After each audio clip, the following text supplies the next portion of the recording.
All right, everyone, welcome to Reality Check. It is a Wednesday, midday, midweek edition of Reality Check here on the home of Black Talk Media. It's none other than WURD 96.1 FM, 900 AM, WordRadio.com, Word TV, Word app as well. I'm your host, executive producer, and creator of Reality Check, Charles Ellison. You can reach me at Ellison Report, Twitter.com. If you'd like to engage in digital discourse, also see Ellison at WordRadio.com as well. Feel free to chime in there. Send me emails at your leisure. And if you have feedback, you have tips, you have comments as well. Welcome to the program. Welcome to the Wednesday, midday, midweek edition of Reality Check. We got a busy midweek, midday edition ahead of you. A little bit later on, I'll also be on Keeping It Real with Reverend Al Sharpton, as I am every week, and you will hear that later on throughout the WURD broadcasting day. Also, real quick, City Council announcing that it is in the midst of holding 3 hearings throughout July. They just started yesterday doing this, but 3 hearings in July on different issues, a variety of issues, including vote by mail and voter education, the disparate impact of COVID-19 on people with disabilities and also residents of color in the city, and the fiscal position of the city amid pandemic. So Philadelphia City Council holding 3 hearings. One took place yesterday by the council's Legislative Oversight Committee, and they were looking at vote by mail. So hopefully we'll get a little bit more information on that later on and see where that discussion went, how that turned out, what Philadelphia City Council, what steps Philadelphia City Council is doing in terms of bolstering vote by mail and also making voting accessible this coming November. The next hearing is scheduled for next Tuesday, July 28th at 10 a.m. That is the Joint Committees on People with Disabilities and Special Needs in Public Health and Human Services. They will be examining the racial and ableist disparities of COVID-19 infections in Philadelphia. There's also another hearing on that same day, July 28th. That's at 2 p.m. The Council's Committee on Fiscal Stability and Intergovernmental Cooperation will be looking at the fiscal position of the city, and that will be taking place at 2 p.m. next Tuesday, so we'll get more information on that. Go to phlcouncil.com for more information on those hearings, see what council is up to. So council attempting to stay and look busy throughout this summer, and that's always a good thing. So, but we'll definitely keep track of what they're talking to and what they're up to in City Council. Phone lines are open, 215-634-8065. Toll free, it is 866-361-0900 here on Reality Check. And joining us also while we engage in our midweek discussion here on Reality Check is Mike Green, economic strategist, founder, partner of Scale Up Partners. We were supposed to have him on yesterday, had a scheduling conflict, but we finally got him on today, joining us here on Reality Check. Mike, how are you doing, sir? Doing well. Good morning. All right. Good morning. Good morning. So feel free if folks want to jump in, they have questions, want to chime in on the discussion, as we always do with Mike. You can do so 215-634-8065, 866-361-0900 here on Reality Check. Mike, I wanted you to assess competing relief and recovery packages right now that are being debated in the House. Well, we did have the $3 trillion HEROES package that was passed by congressional Democrats. That's just sitting on Senate Majority Leader Mitch McConnell's desk. But yesterday, he's suggesting, Senate Majority Leader Mitch McConnell suggesting that he's okay with a slimmed down $1 trillion package and looking at another round of stimulus checks. But what happens when the unemployment benefits expire at the end of the month? I think that's what people are a lot more anxious about than excited about getting another stimulus check. Well, let's start with the HEROES Act that was passed by the House is dead on arrival in the Senate, so that's not even worth discussing. Right. The second part is that the Republicans are at odds with one another with regard to what is going to actually be in the in this round of the stimulus package. And this notion of PPP, Payroll Protection Program, and whether or not they're going to forgive the loans without regard to whether 75% of it went to paychecks protection or not, that's part of it. They're looking at providing homeowners debt relief. They're looking at debtors support for people who are trying to pay their bills. All of these things are in this package. The challenge is that we don't have any insight into what the Republicans' priorities are, other than what they've always been, and that is for the majority-owned businesses. We don't know whether or not they even care about the unemployment benefits and what's going to happen when those benefits run out. We don't know at this point. We're all kind of wondering, and there are lots of different folks who are weighing in and saying what potentially could happen. Well, at the end of the day, when we look at who's receiving unemployment benefits and how many more millions of people, 17 more million people are now receiving unemployment benefits. When we look at the vast landscape of how many people are receiving unemployment benefits, if the Republicans decide that they're going to extend those unemployment benefits, they're only going to extend them to January, and then you've got the same process playing out again. I don't have an answer for it. I don't know. Yeah, I don't think anybody knows. It's pretty clear. Oh, go ahead, Mike. I think this is kind of a wait and see what's going to happen. And here's the challenge for the Republicans. The Senate has decided it's going to go on vacation in early August. So here's what we know. We know the priority is not on the American people. The priority is on their vacation. So whatever they're arguing about is basically how to please their constituents. It's not about whether or not they're going to find a solution for the American people writ large and for the economy writ large, because at this point, they're looking at trying to bounce the economy back without the most vulnerable populations involved, and that's Black and Hispanic and other people of color. Well, yeah, I see that too, and I see how Senate Republicans, particularly Senate Majority Leader, they're anxious to get back to the election landscape because you got a number of Republican senators who appear vulnerable, at least based on polling data. They appear vulnerable. The Senate now up for grabs. There's a very clean shot for Democrats to retake the Senate in 2020. Republicans worried about that, so now Senate Majority Mitch McConnell's like, okay, we got to rush back to our states and campaign. That's pretty much, we need to take advantage of the summer recess season to go ahead and campaign.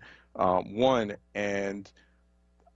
respect to unemployment benefits, it's like figuring out a creative way or muscling in a creative way to separate key economic indicators from, or to separate vulnerable populations of color, Black populations in particular, from those key economic indicators. What's a way to do that where it's leaving that demographic clearly in the lurch? Mike, I'm real curious as well.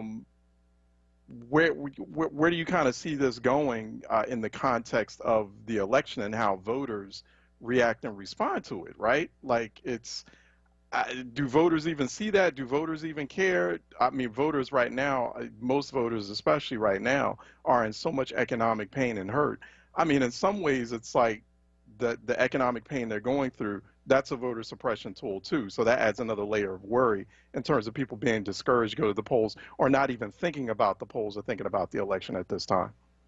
Well, let me put it to you this way. The folks that are most concerned about unemployment benefits, about student loan forgiveness, about rental aid to pay their rent, about mortgage relief to hang onto their houses, debt collection freezes, these things that are all in the package, the people that are most concerned about those issues are the people who are in the lower economic strata of the nation, and the vast majority of those vote Democrat. So if they are Democratic voters, and the Republicans have demonstrated over and over and over that they're not really concerned about the people on the other side of the aisle. They're concerned about staying in power, and a lot of them are on, they're on the bubble right now. They're being challenged in their own districts, all the way up to Lindsey Graham.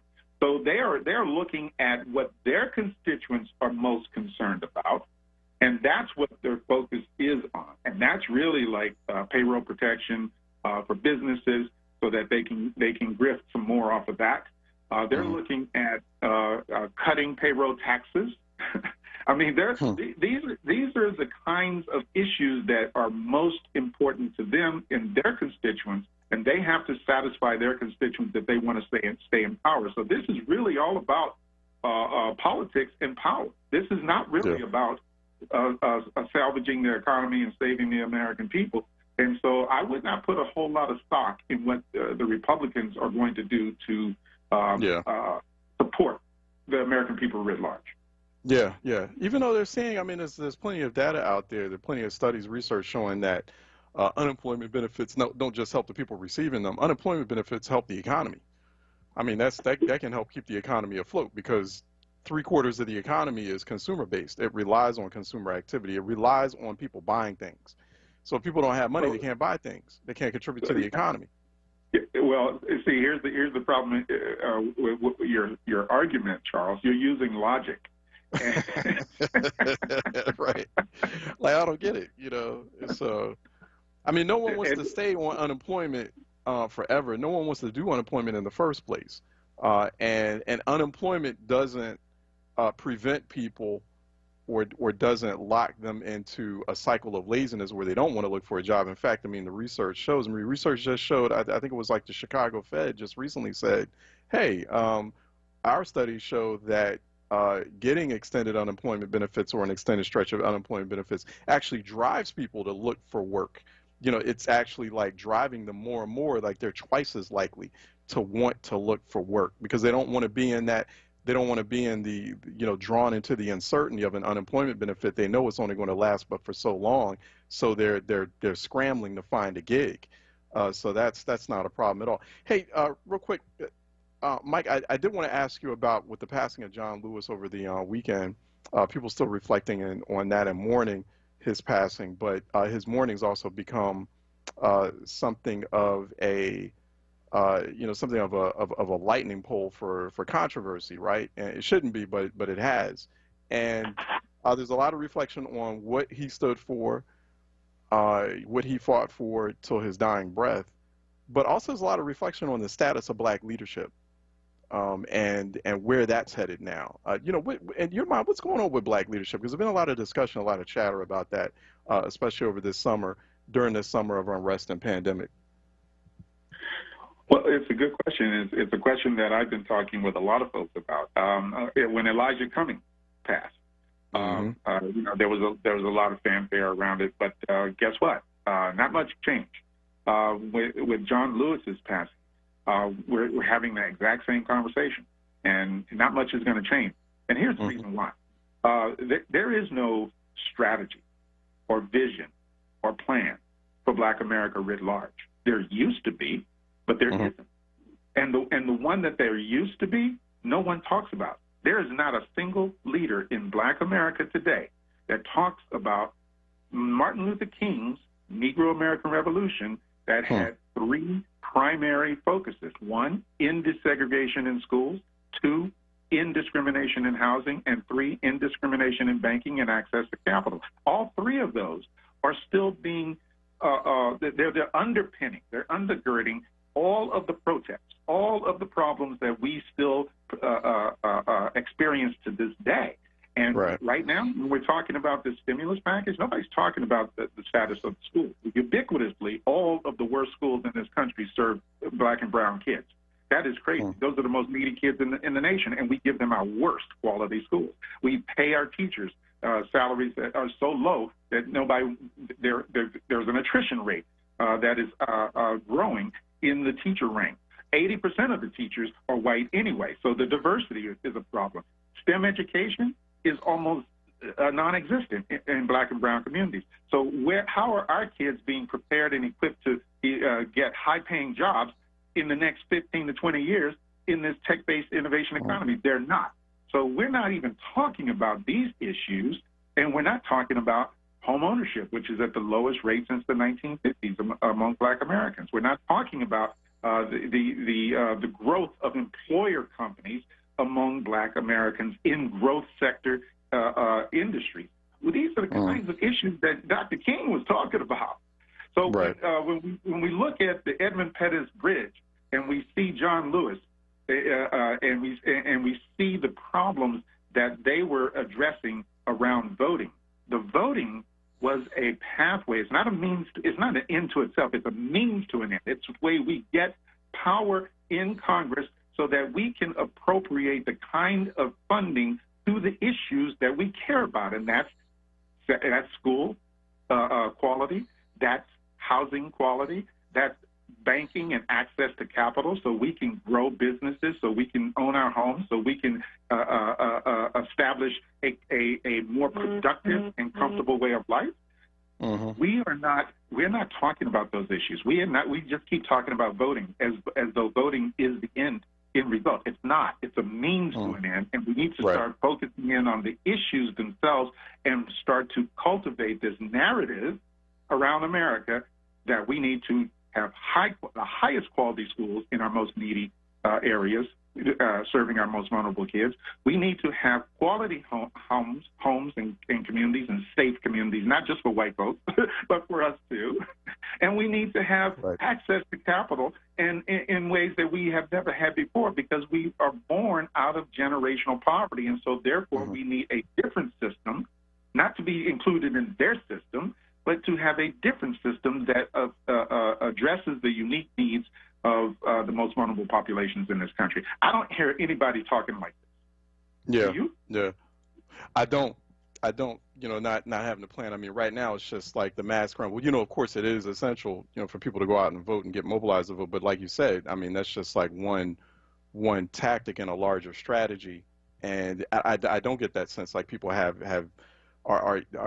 you hear bits and pieces of focus on an array of topics, but there's no like coherent agenda. There's no coherent strategy. There's no like, okay, these are the top 3, 4, 5 priorities for like a collective Black agenda. And it seems like, there's more collective community conversation and interest in the shenanigans of a manic rapper from Chicago than there is in kind of some of those fundamental issues that you talk about. And that's sad. That's really tragic. We've been talking with Mike Green, but that's why we bring Mike Green on to illuminate on that. Mike Green is an economic strategist. He is founder, partner for Scale Up Partners. You can go to scaleuppartners.com for more information. He's based out there on the West Coast. Didn't mean we ran out of time, Mike. I wanted to ask you about some things that have been happening in Oregon recently. Get your thoughts on that, but we'll get you next time. Talk a little bit more about that. We'll have you on soon enough. Mike, thanks so much for your time. Really appreciate it at the top of this Wednesday morning. Thank you, Charles. Hey, thank you. All right. We are going to take a break. When we come back on the other side, we're supposed to be talking with Maya Green. She is a high school senior in Charleston, South Carolina. We're going to discuss accessibility and inequality issues in public schools during pandemic. And Maya Green going to join us shortly, or is expected to join us shortly, here on Reality Check 96.1 FM, 900 AM, wordradio.com, Word TV, Word app. Stay tuned. We'll be right back. This message is from the Philadelphia Department of Public Health. COVID-19 is still a threat in our communities, but we can all do something simple to help stop the spread. It's critically important to wear a mask or face covering whenever you're in public or around others. Yes, even while social distancing. Wearing a mask shows you care for yourself and your community and is essential to slowing the spread of COVID-19. So love yourself, love your neighbors, wear a mask. Word Radio Digital Tip of the Week with Stephanie Humphrey. I'm your Tech Life expert, Stephanie Humphrey, and this is your Word Digital Tip of the Week. There is a lot of misinformation on the internet these days. It can be hard to know what's true or false, especially on social media. Where can you go online to verify the things you see and read? Snopes.com, that's SNOPES.com, has been fact-checking stories on the internet for almost 25 years. They check news stories, they verify whether politicians are telling the truth or not, they debunk conspiracy theories, and they can tell you whether that post you saw on Facebook is a hoax. You can also send them questions if you don't find what you're looking for on the site. There are lots of other websites on the internet that you can use to fact check, but Snopes.com is a one-stop shop for verifying everything from the latest news stories to everyday urban legends. With misinformation at an all-time high, we need to make sure we're not spreading anything that's not true. Snopes.com makes it easy for you to verify before you share. Stay tuned to WURD for more tech tips and stay connected with us at wordradio.com. The Word Digital Tip of the Week is brought to you by Comcast NBC Universal. WordRadio.com. These days, it's rough out here. Some important things can fall through the cracks, like completing the 2020 census. You may feel at a time like this, why does it matter? It matters now more than ever before for our families and communities. The 2020 census could mean funding for healthcare, schools, job assistance, and congressional representation. Things our community deserves, but we must do our part now. Complete the census online, by phone, or by mail. Shape your future.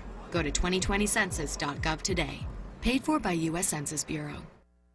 Reality Check with Charles Ellison right now on Word Radio and WordRadio.com. All right, welcome back to Reality Check here on 96.1 FM, 900 AM, WordRadio.com, Word TV, Word app. Also, I'd be remiss if I did not mention, or I did earlier on forget to mention to folks who are interested in that spate of Philadelphia City Council hearings that are taking place. They just started yesterday. There are 2 more next week about the fiscal position of the city, also about racism and ableism against residents with disabilities in Philadelphia, as they've been struggling with pandemic, with COVID-19 infection as well.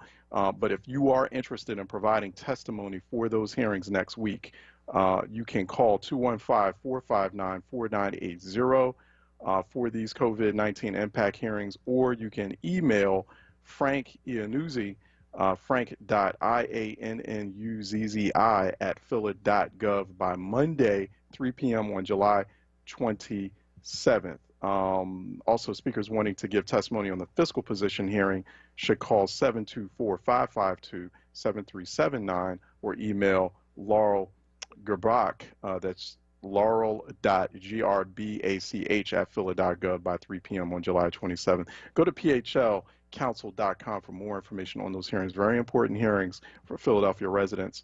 And, you know, obviously you want to watch those at phlcouncil.com/watch. But new hearings happening next Tuesday, July 28th, and there are opportunities for people to provide public testimony. Joining us now as we still move forward in our 10 o'clock hour is Maya Green. She is currently a high school senior in Charleston, South Carolina, attends Charleston, South Carolina public schools. She's been very focused on, been very active around issues of accessibility and equity in those schools, particularly as public school students, students all around throughout the nation have been struggling with remote learning, trying to learn under pandemic conditions. It's been very stressful for the students. It's been very stressful for the young people. We've been trying to enlighten folks with some of those discussions and talk about how hard, how difficult and trying it has been for young people during these very uncertain and very dark times. Maya Green joining us by phone. How are you doing, Maya? Hi, I'm doing well. Thank you for having me. All right. No, thanks for joining us. Really appreciate this.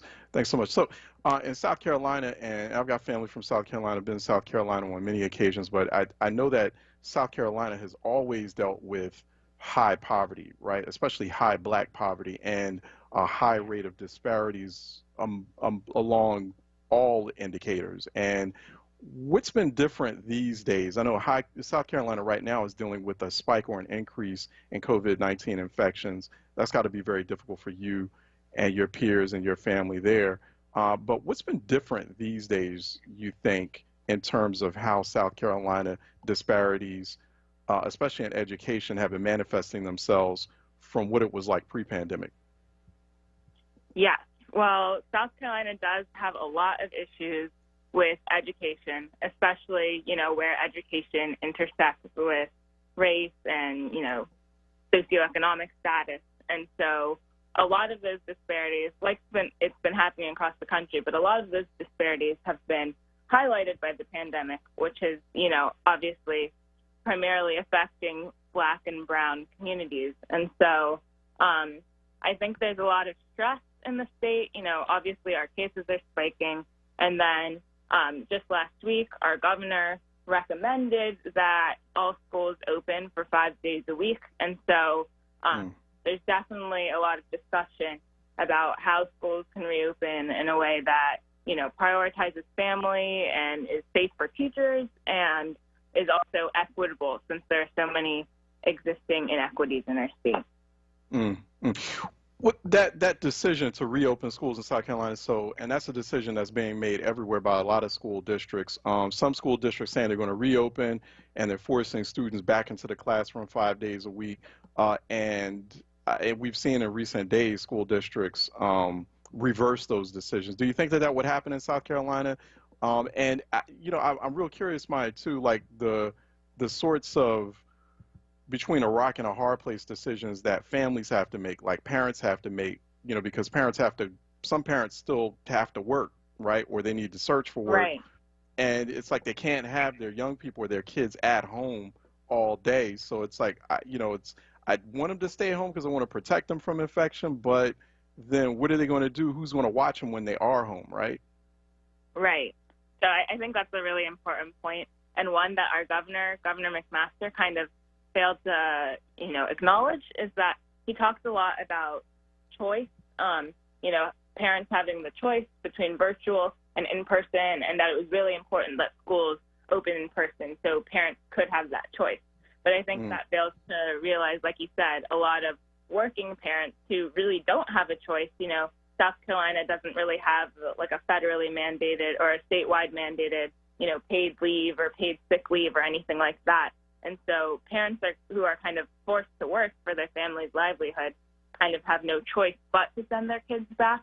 And, the health situation in South Carolina is not great. And so there's definitely, I think school districts are feeling the pressure from parents who don't want to have to make that choice, that really hard choice, like you said, rock in a hard place. Yeah. Describe the conditions in schools like yours before pandemic happened. Describe those lack of access and inequity issues that you've been very vocal on for some time now. How do they manifest themselves? What's it like for you, and what's it like for your peers, for other students in those schools? Yeah. Well, I just this May graduated from Charleston County School of the Arts, which is a public magnet school in Charleston, South Carolina. Congratulations. Congratulations on that. Yeah. Thank you. And so there's definitely a lot of inequities I saw as a student there. South Carolina schools, and particularly I can speak to Charleston County schools because that's where I went K through 12, are very segregated. And, I am a Black student, but kind of experienced, growing up in different schools that, like, the schools did not always and very rarely reflected the, like, community that surrounded them. So, like, my school was a magnet school, and it is actually on, like, a campus that was historically Black, the Bonds-Wilson campus. And then after integration, the Black students at Bonds-Wilson High School got rerouted to the integrated North Charleston High School, and then eventually my school moved to that campus. And it's like a magnet school, so it's public, so it's theoretically open to the entire county, but the audition process very heavily favors those who have access to, well-funded arts programs or access to, private lessons. And so that makes our student body, very white. And so I think that's just kind of like an example of the kind of inequities you see across the county and across the state. Like Charleston County in particular has like some of the wealthiest schools and students and also some of the poorest. And it's just like a really, really big gap between, and often that gap, falls along racial lines. And so there's a lot of work to be done there in my school, in my county, and in South Carolina as a whole. Do you have plans for college, sort of the next chapter of your life? And that's got to be difficult for you, right? I know it's difficult for thousands of other young people transitioning from high school and then going into higher education in a time like this. You probably won't be on a campus, but what are your plans, and how do you see yourself moving forward in a pandemic time like this? Yeah, well, I do. It is like a lot of like question marks up in the air. I'm supposed to start in the fall at Stanford University. Not sure if I will actually be there in person. Like, wow. A lot of college campuses, they're kind of figuring out how to reopen safely and who they can really invite back onto campus. But definitely like kind of graduating in a pandemic and seeing all of the social inequalities and inequities has like made me really want to study that and address that. And so I think right now the plan is to major in public policy so I can hopefully start to fix some of these problems. Yeah, no, that's a good direction to take. I can appreciate that as someone who was a student of public policy, government and politics as well back in college. The remote learning, online learning, you explain to us, how did that roll out in South Carolina? Did you all had to do that as well? What was that experience like for you? Do you think that that's a useful tool for like a permanent curriculum? Since we're talking about public policy and just now there's a lot of discussion about a future of education that looks very blended, like a hybrid approach. Some, even when we get past the pandemic, where it's sometime in the classroom, sometime online, just sort of looking at blended learning and looking at whatever works. Could you see yourself, or could you see an education landscape getting used to that? Yes, definitely. I mean, even just growing up, like I feel like I kind of, went through school in an interesting time where like technology was like improving really fast and then like becoming more a part of the classroom. And so even before the pandemic, a lot of my homework assignments were completed online. A lot of like lessons were assigned online, and then just kind of, when we were in the classroom, that was, highlighted and aided by the in-person instruction of the teacher. I do think it was kind of a hard transition, like right after, like that in-person just being completely splashed as the pandemic started. And I think an issue with online learning that will need to kind of be hammered out is that, well, one, access, if everyone needs, if learning becomes like more online, then everyone needs access to that technology and to the internet. Yeah. And then also like configuring online learning in a way that like works for a lot of different learning styles. I think that online learning as of right now, and obviously teachers did not have that much time to prepare, but it was kind of like only working for like if you learned a certain way, if you could, sit down and have that like long attention span to read something and then answer questions about it. And so I think kind of, using groups, like the cool technology that allows people to work in groups and that, highlights video and video conferencing. I think that if, teachers and students work together to get innovative, I definitely think the future of education will highly rely on online learning.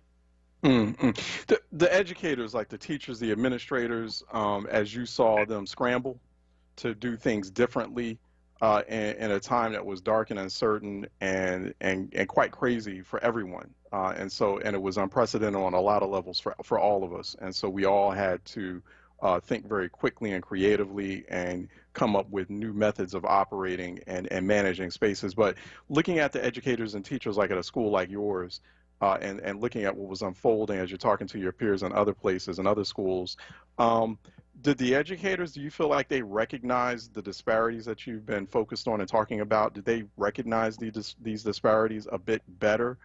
Or do you think they just let them sort of exacerbate? Do you think in some ways the educators used the pandemic and the lockdown climate as an excuse to let these disparities fester. You see where I'm headed with that? I just want to get your thoughts on it. That's a good question. I think that, like, in my personal case, I felt like my teachers were showing a lot of grace. That I think, like, with online learning and the issues with, like, access and accessibility, that it's really important that teachers be flexible, that they, you know, realize that, like, where they could have been a stickler about, like, deadlines or, you know, everything being turned in at a certain time and in a certain way pre-pandemic, they're going to have to, like, take a more individualized approach and realize that, especially when, I mean, already it's, I think, kind of unfair to standardize education when every student has such a different lived experience and is coming from a completely different, maybe cultural understanding than the teacher. But I think it's especially harmful to standardize education in a time where everyone's not even in the same building with the access to the same technology and the same internet and the same, you know, like, kind of opportunities. And so I think it's really important that teachers take an individualized approach in the pandemic to the extent that they're able.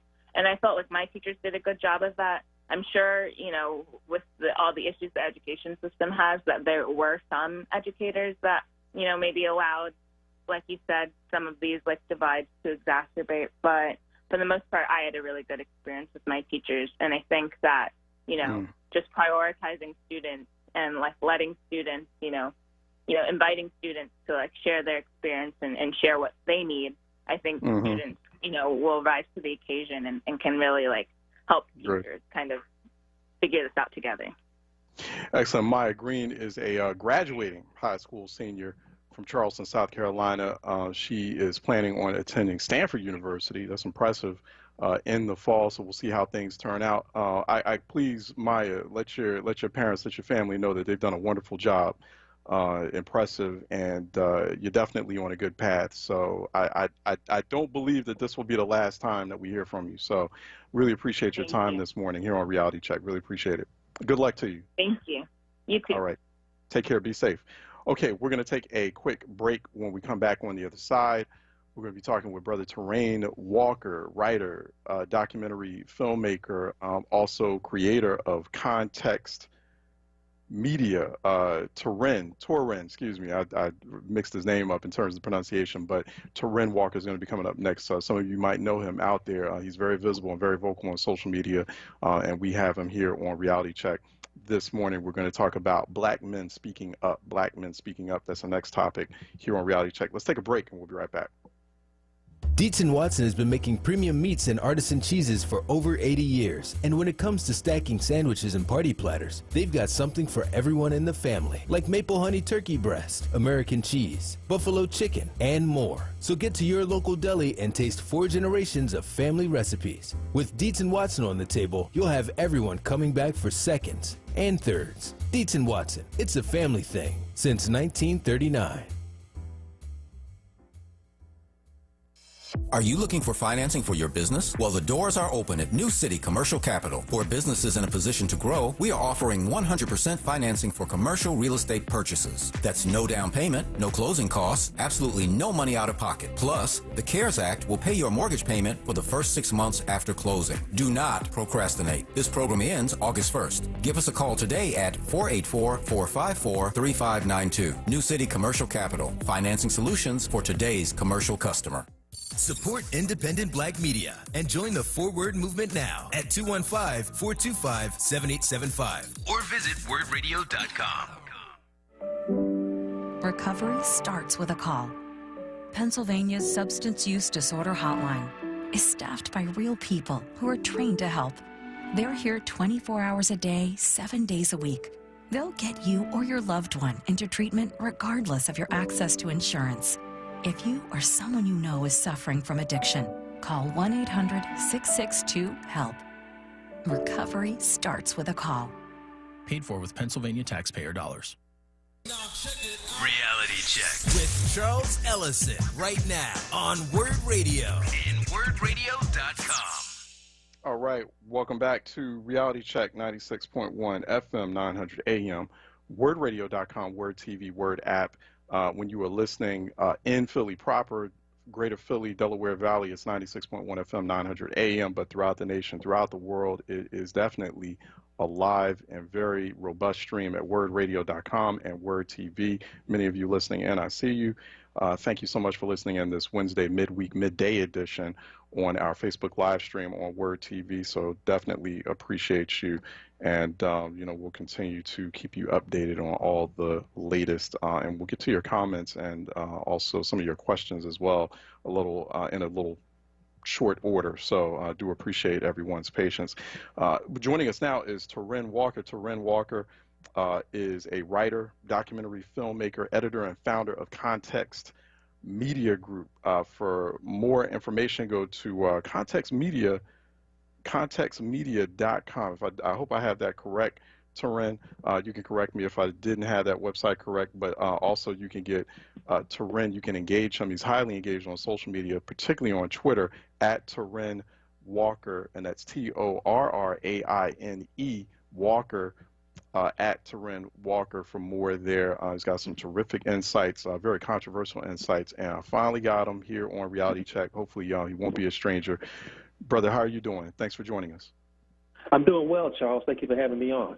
All right, good. Always interested in what you've got to say about many of the issues that are hitting us these days.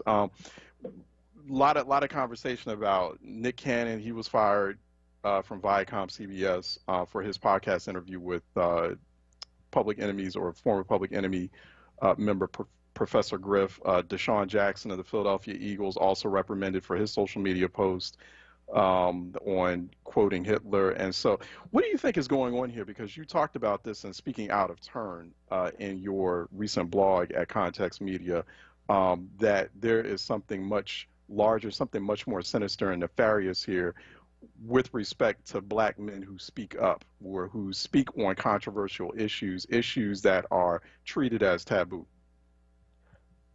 Yeah, I think what's happening is you're seeing the manifestation of something that's been going on ever since the 60s.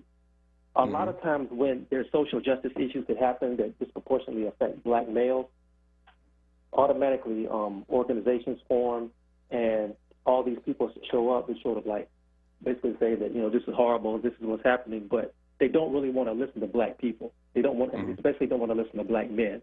What they want to do is push whatever agenda or whatever sort of like whatever their background is as far as like trying to go out into the streets and march, and as far as trying to basically be the spokesperson for black people without really listening to black people is what they're trying to do. So anytime a black male speaks up against injustice, whether it's right or wrong, or maybe they may have said something that may not be, quote unquote, and I hate this term, politically correct or kind of upsets the status quo, there's a problem with that.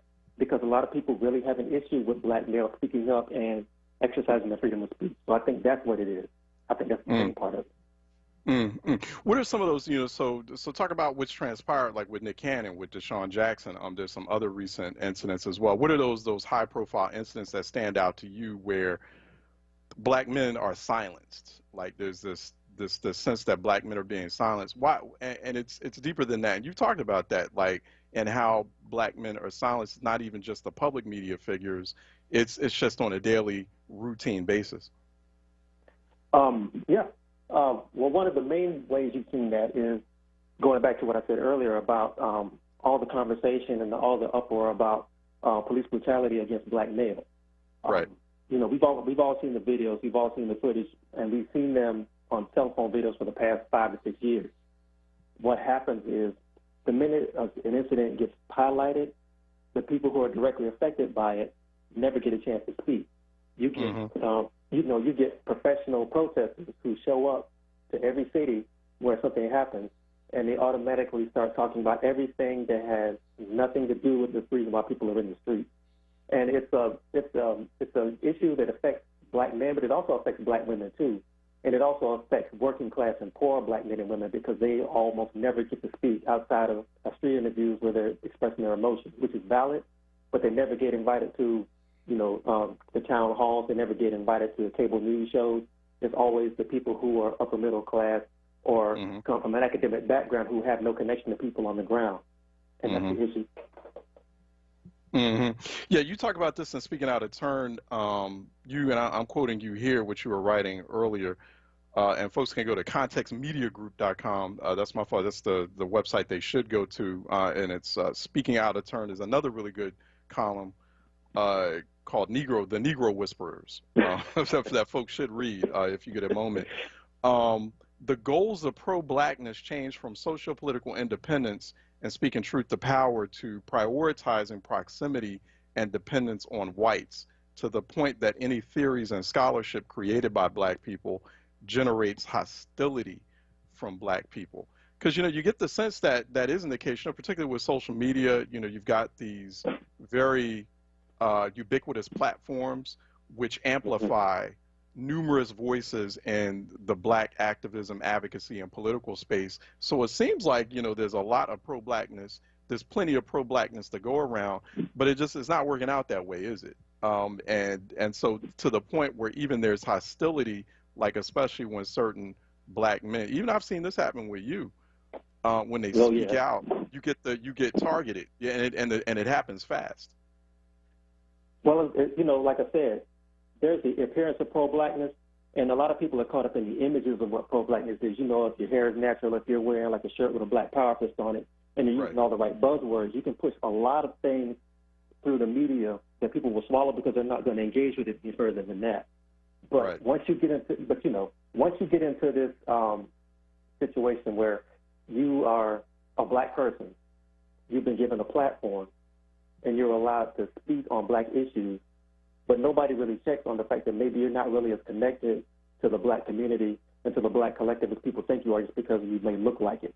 And what happens is, again, like you just said, if you are, most of the people that get these platforms are connected to white academia somehow, or they're connected to the wealthy white donor class, which is the people who sign the big checks whenever there's a big march, as we've seen over the past, couple of months. All these big checks that are flowing into some of these organizations are not coming from black people for the most part. They're coming from white organizations, and they're coming from white benefactors. And when people give you money, they also buy the right to give you advice.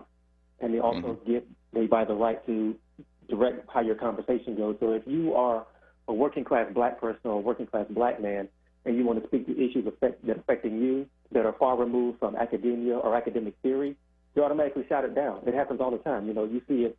It happens every day on social media. And if you try to push back against that, then they already have a cadre of people who can come in and jump on you without really engaging with what you're saying, just because you're not part of their clique and you're not part of their agenda and their theory. Yeah. How do we reverse that? So, like, what do we have to do to disrupt all of that, to shake that up? Well, to be honest with you, we have to be a little bit more brave about calling out people who are doing this sort of thing. Yeah. I think there's room enough for a lot of different platforms and a lot of different points of view within the black collective, but they all have to be responsible to black people as a collective, not just a small clique of people who are in academia, not just a small people who are professional activists or whatever. It has to be responsive to people in this country who are black, who are affected by white supremacy in America. And if whatever your agenda is doesn't line up with that, then that has to be called out and it has to be challenged. And I think that's starting to happen. I think people are losing some of their fear of that, because for a very long time there was sort of this mentality that if you didn't agree with everything somebody said, then you were automatically anti-black, or you were against Black Lives Matter or the concept of Black Lives Matter. But I think people are starting to really lose their fear of challenging that, and I think that's a good thing. So I think that's where we have to start. Let me ask you this, Taryn. I'd be real curious to get your thought on this. So should, like, black entertainers and athletes, folks like Nick Cannon, Deshaun, and then you look at, like, what's happening with the meltdown. You see the open meltdown of, like, Kanye West, for example, and others like Chance the Rapper, Killer Mike, what have you. Should they just sort of stay out of the political space, though? I mean, if they're not skilled or grounded in these really complex topics, like in the way, say that, like, I wasn't originally a journalist. My original profession was political strategy and messaging work. And then I just happened to fall into this space. You obviously are highly skilled in messaging and writing and creating films and documentaries and talking about these complex political and public policy issues. But there's always, like, a room to refute and say, well, there's limited facts or basis for facts around what, say, Nick Cannon was talking about with Professor Griff anyway, or with Deshaun. Well, hey, you know what, Deshaun, you shouldn't quote Hitler at the top of a social media post, just like kind of just as a norm, right? So, I mean, should they sort of should folks like that stay out of this space, stay out of the political public policy space if they don't know what they're talking about? I think there's a very valid space for people who are entertainers and performers to speak on these issues, but I think they really have to do some education on them by themselves, and they also have to reach out to people who can maybe help guide them in some of this knowledge and some of this information, because when it's different when you're like somebody on the corner and you have an opinion and you speak and it goes no further than that, but when you have a platform of like hundreds of thousands of people or millions of people, anything you say is going to make you a target, and it's also going to put you under scrutiny. So I don't think they necessarily have to be quiet. I just think they have to be open to the fact that what they say is going to be controversial, whatever they say. So they have to be ready to deal with that heat, and they also have to be able to back up what they're saying. And a lot of people you mentioned don't really have anybody in their corner who can really help them with that. And unfortunately, a lot of times when they go out, when they try to look for help, the people who show up are the people I just mentioned, the people who have agendas that have nothing to do with black struggle. Yeah, no, that's a good point. They need that kind of advisement and that kind of guidance to to keep them on the right track, to prepare them for it, because the heat will come.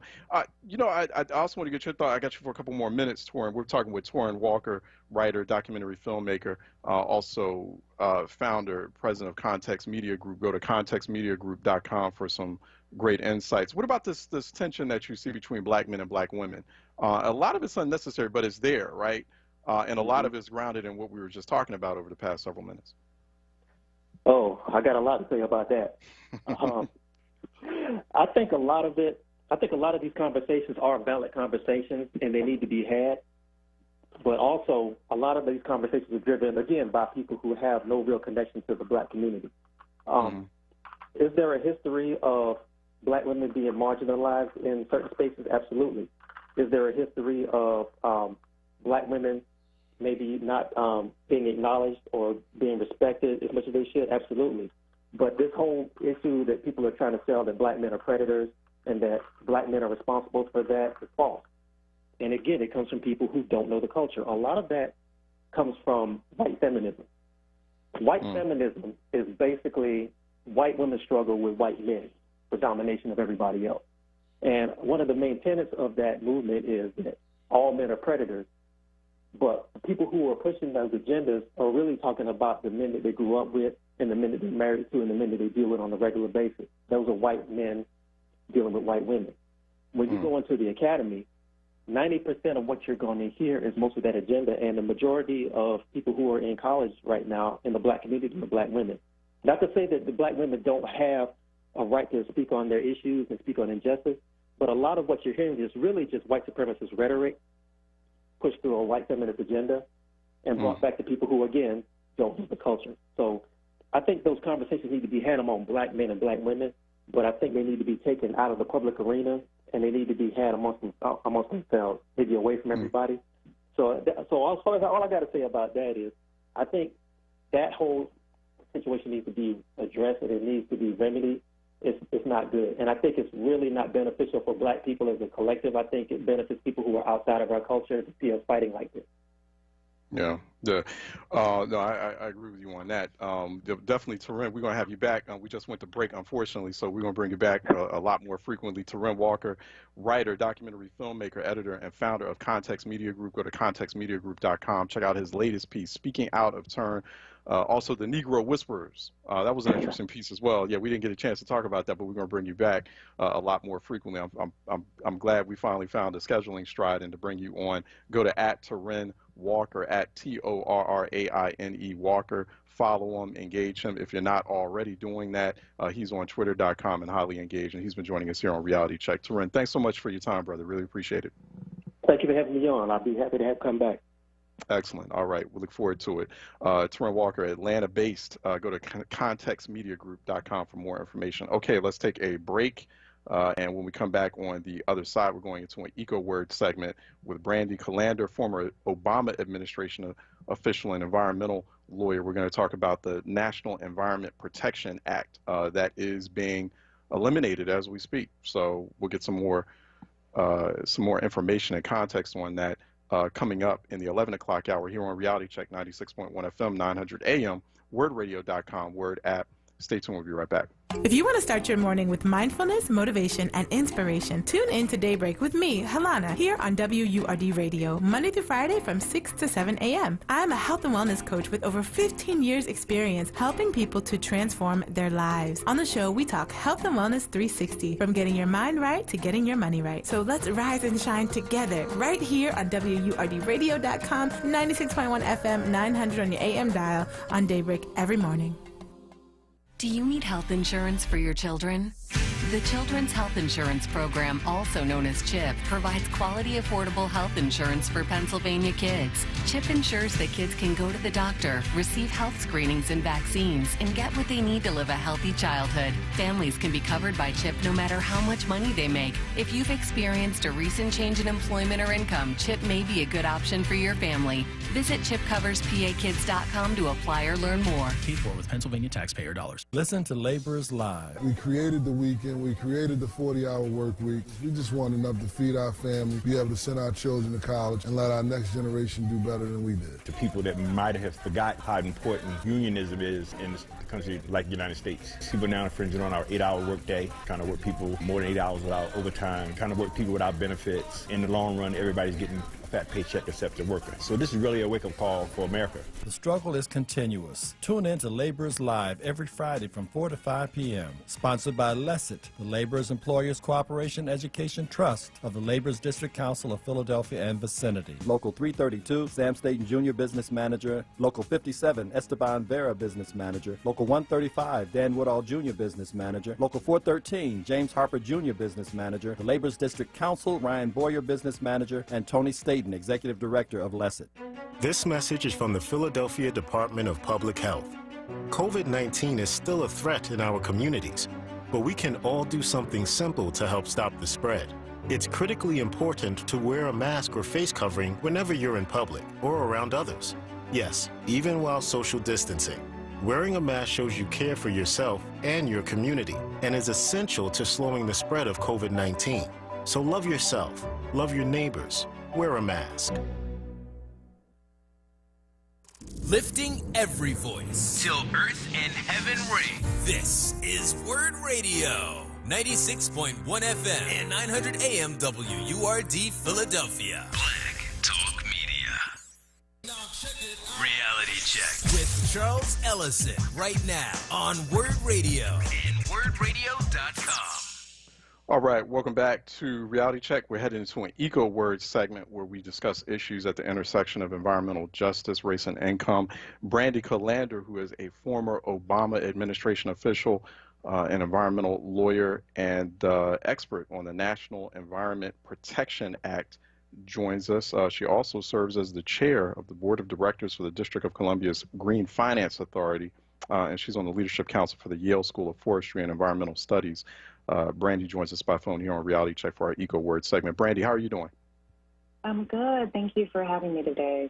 Oh, no, thanks for joining us. We appreciate your time here. So explain first, what is the National Environment Protection Act? Many listeners may not know what that is. It sounds important, but what's the history behind it? Yeah, so let's start with just the core basics. NEPA, which really ought to be just named the National Environmental Protection Act, because I think that's really what people think of it as. It's called the National Environmental Policy Act, and it really is sort of this bedrock rule for the environmental legal community, because it effectively gives Americans a process that is really very involved. So whenever you think about the big infrastructure projects that we need to have in this country so that we can all drive on smooth roads, cross bridges, go through tunnels, et cetera, in order to move efforts like that forward, as you can imagine, it requires a lot of coordination between different federal agencies and at the state level as well. And what NEPA was really designed to do was to make sure that people had a voice in that process. So there's this really big document called the Environmental Impact Statement, and that allows a lot of people to weigh in. But one of the things that's really important for brown and Black communities, quite frankly, is that it also allows you to assess the impacts directly and the cumulative impacts. And in more recent years, what we're starting to notice is that courts are sort of accepting and interpreting cumulative reviews to also include climate change. And it also includes health implications. So if you think about asthma and air quality and the very direct correlation there and the disproportionate impacts of people of color there. There's a ton of other sort of mechanics, but when people hear NEPA, what I want them to think about more than anything is, yes, it's the National Environmental Policy Act. Like, technically that is what it is. But what it means is it's American. It gives you a process and it gives you a voice in a democratic process. Yeah. Yeah, interesting. Yeah, and that's I was about to ask you, too, how that operates in the context of Black, brown, and indigenous populations who are in the front lines of all these issues, whether it's dealing with climate crisis or pollution or the environmental impact of big infrastructure projects or the changes in a cityscape or a metropolitan area or like highways, for example. And, there's a long history behind that. And one thing I think's real useful, Brandy, if you could, looking at the differentiating the NEPA from other environmental regulations. So some people might argue, well, doesn't it seem a little redundant, right? Because we have like a Clean Air Act, a Clean Water Act or law, even though those are under threat, of course. But what makes the NEPA different in many respects from like all those other environmental regulations that we either hear about or know about, so it doesn't seem like it's redundant? Great question. So all of them, we're not going to list them all here during this brief moment, but all of the environmental laws, you get to effectuate a law because there's been a process where people feel like it's filling a need. And over time, things evolve, you course correct, et cetera. But they're all important, so I don't want to dismiss that. But what's really special and unique about NEPA is the fact that it essentially creates an opportunity to pull a lot of those components together under one massive review, which is that environmental impact statement. And from that, the determinations from the environmental impact statement, you then also have what people refer to as a ROD, which is just short for a record of decision. And then that's sort of used to then say, okay, well, was there significant? We lost you there for a second, Brandy. Can you hear us? Sort of. Brandy? Oh, yeah. All right. Can you hear me now? Okay, we can hear you now. Yeah, we lost you for a minute there. Can you repeat what you were just saying? I can. So the crux of it is that what's unique about NEPA is that it creates a process for taking the cumulative impacts under consideration for big projects. So you will have the, and one of the reasons why we know it's a special law is because the White House, through sort of the language of NEPA, it created this entity called the White House Council on Environmental Quality, which was and still is technically still remains today, but it's charged with ensuring that NEPA is fully implemented and mandated. And so there's no other law from an environmental perspective that was created and then had a separate White House entity that was specifically designed to protect and make sure that you are hearing the voices of all stakeholders dealing with environmental issues. So when we think of NEPA, what's most important is that it through a process creates an opportunity for you, me, everyone to weigh in and say, this is why that bridge in my backyard is going to be a problem for me, or this is why we actually want this pipeline to move here, if that is the case, right? It gives you a chance to weigh in. It gives you a chance to explain whether or not there is a significant impact to you directly or your community. And I have to say that, there have been a series of studies recently that have affirmed what I think a lot of women are experiencing when it comes to fertility and maternal health. And, there are tons of recent climate studies that are linking climate change to pregnancy risk. And it's demonstrating that there is a disproportionate impact on Black women. So if you look at a review of 52 studies and 32 million births across the U.S. confirming that heat and air pollution are risk factors for procreation, yet we're looking to roll back and dismantle the opportunity for these communities to weigh in on projects that may further contribute to that pollution, that's a problem. That's a problem, because if you have one demographic that is clearly demonstrating that their ability to procreate, something as natural as being able to bear life, is being impacted by environmental risks, and then you dismantle the law that allows you to have a voice in that process, it's undemocratic, it's unpatriotic, and it's absolutely going to continue to disproportionately impact people of color. Yeah, what's the reasoning, or what's the rationale, at least that we're being told, on why the Trump administration, why the president wants to roll this back? Is there something about the timing in that? Obviously it's happening close to an election, so are there certain lobbies or industries that are forcing that? It's a great question, and I will say that, NEPA has a reputation of taking forever. That is, it is a real thing that you need to bake in time to execute on big projects. And it's also a real thing that there have been examples that are poor examples of, decades-long reviews, which comes at the expense of us being able to move things forward. Others would, of course, argue that delay allows for us to do the full assessment that we need to, and sometimes those projects don't need to be built, right? There are numerous examples of pipelines that have been stalled as a result, and us being able to still turn the lights on, right? So there is a way to continue to move forward.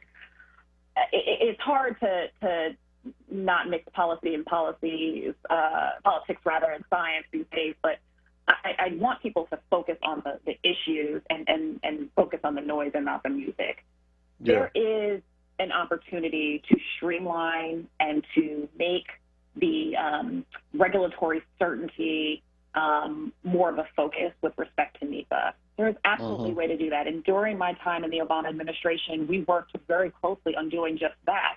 We advanced a presidential memorandum, which was designed to modernize some of the federal permitting processes. We created sort of a leaderboard of the top priority infrastructure projects. We ensured that we were coordinating more with federal agencies so that they can do things.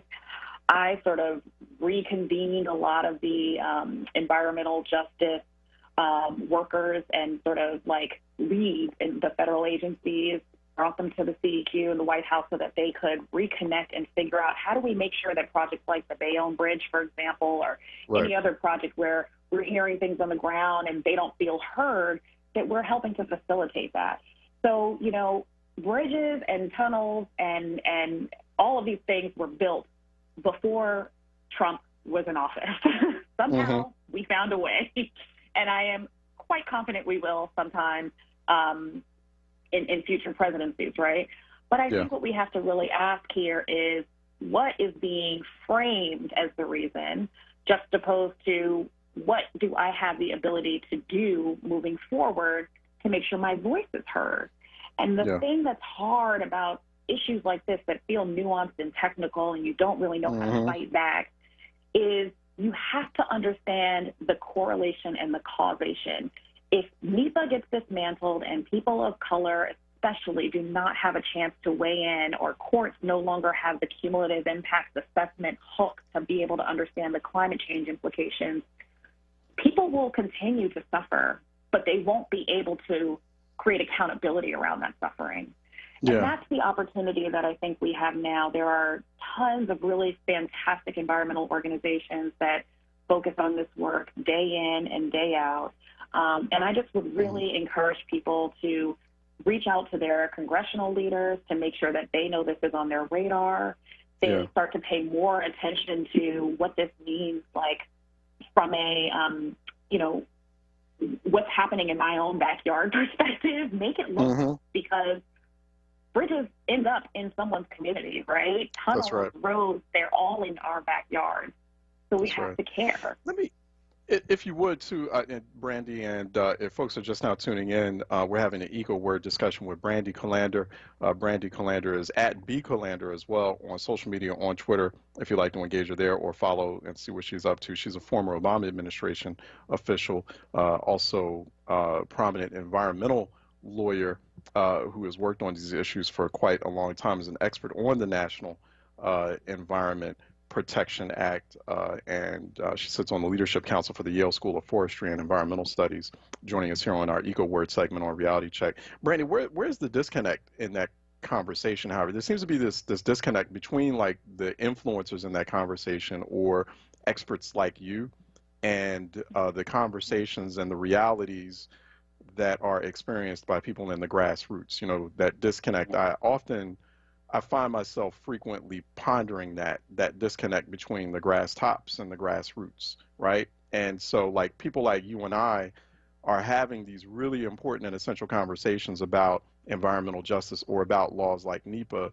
but then on the ground level, you know, sort of back in the hood, so to speak, right? They don't know about it. They need to know about NEPA, and so that's obviously one reason why you're on this program today, is for people to know about the NEPA and what it does or what it's designed to do and how it is designed for our collective community benefit. But there's always that disconnect, that cognitive dissonance that's there, like why communities on a grassroots level, why on that porch step level, right? They're just not hearing it. They're not hearing those conversations. It's not like it's happening in the Black pop culture zeitgeist where, hey, y'all, like, you need to know about the NEPA. The president's about to roll this back. Why is this important? However, not aware of that, while at the same time, there are these big construction and infrastructure and gentrification projects that are taking place right before unfolding before their very eyes. I wanted to get your thoughts on that. Like, what accounts for that disconnect and how we can sort of close that?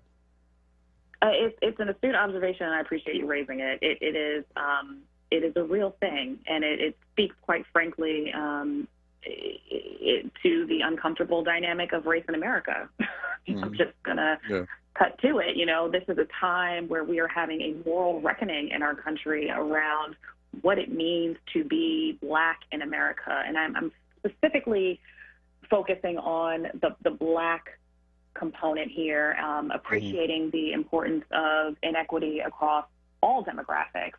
And I say that because there is a real history based off of, you know, the way America was built that is unique to Black Americans and identity, right?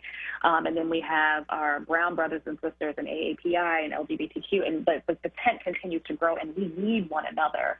But I think we are starting to understand the unique walk of a Black man or a Black woman, and that is important. I mention that primarily because when we really think about grass tops versus grassroots with respect to the environmental space, the larger organizations traditionally just have not had robust or meaningful numbers when it comes to people of color. And I say this as a person who was there and lonely and has done my earnest best to work within and ring the alarm on this issue in a collaborative way. And that's difficult. When you don't see yourself in the work, it's hard to scale and encourage more people to say the water is warm, join us. You know what I mean? Yeah. And we saw just today that the Sierra Club is taking a very progressive step forward by basically saying, you know, one of our leaders who we perceive as an environmental icon, he was a racist, and we need to talk about that. We can't, you know, be silent in this moment when we had someone who perpetuated a lot of the racist, pejorative terms that we've all heard before. So I think that there is an opportunity for more good work to come out of these grass tops by them committing to making sure that if you're serious about tackling climate change, you need to be able to have real reach in all communities. And I say this as someone who, when I had the pleasure of serving in the Obama administration at the Department of the Interior, you know, we would go travel around the country, including the Arctic, and be able to visit with Eskimo communities who literally have to relocate because after a few years, sea level rise is going to impact where they've established their village in Barrow.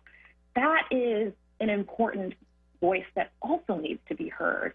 I've spent a ton of time in coal mines across the country as well, because this country has relied on coal for many years, and breaking bread with coal miners and hearing their stories and talking to coal CEOs when they went belly up and bankrupt, and they're calling because they need support despite the false narrative that there was a war on coal in the Obama administration.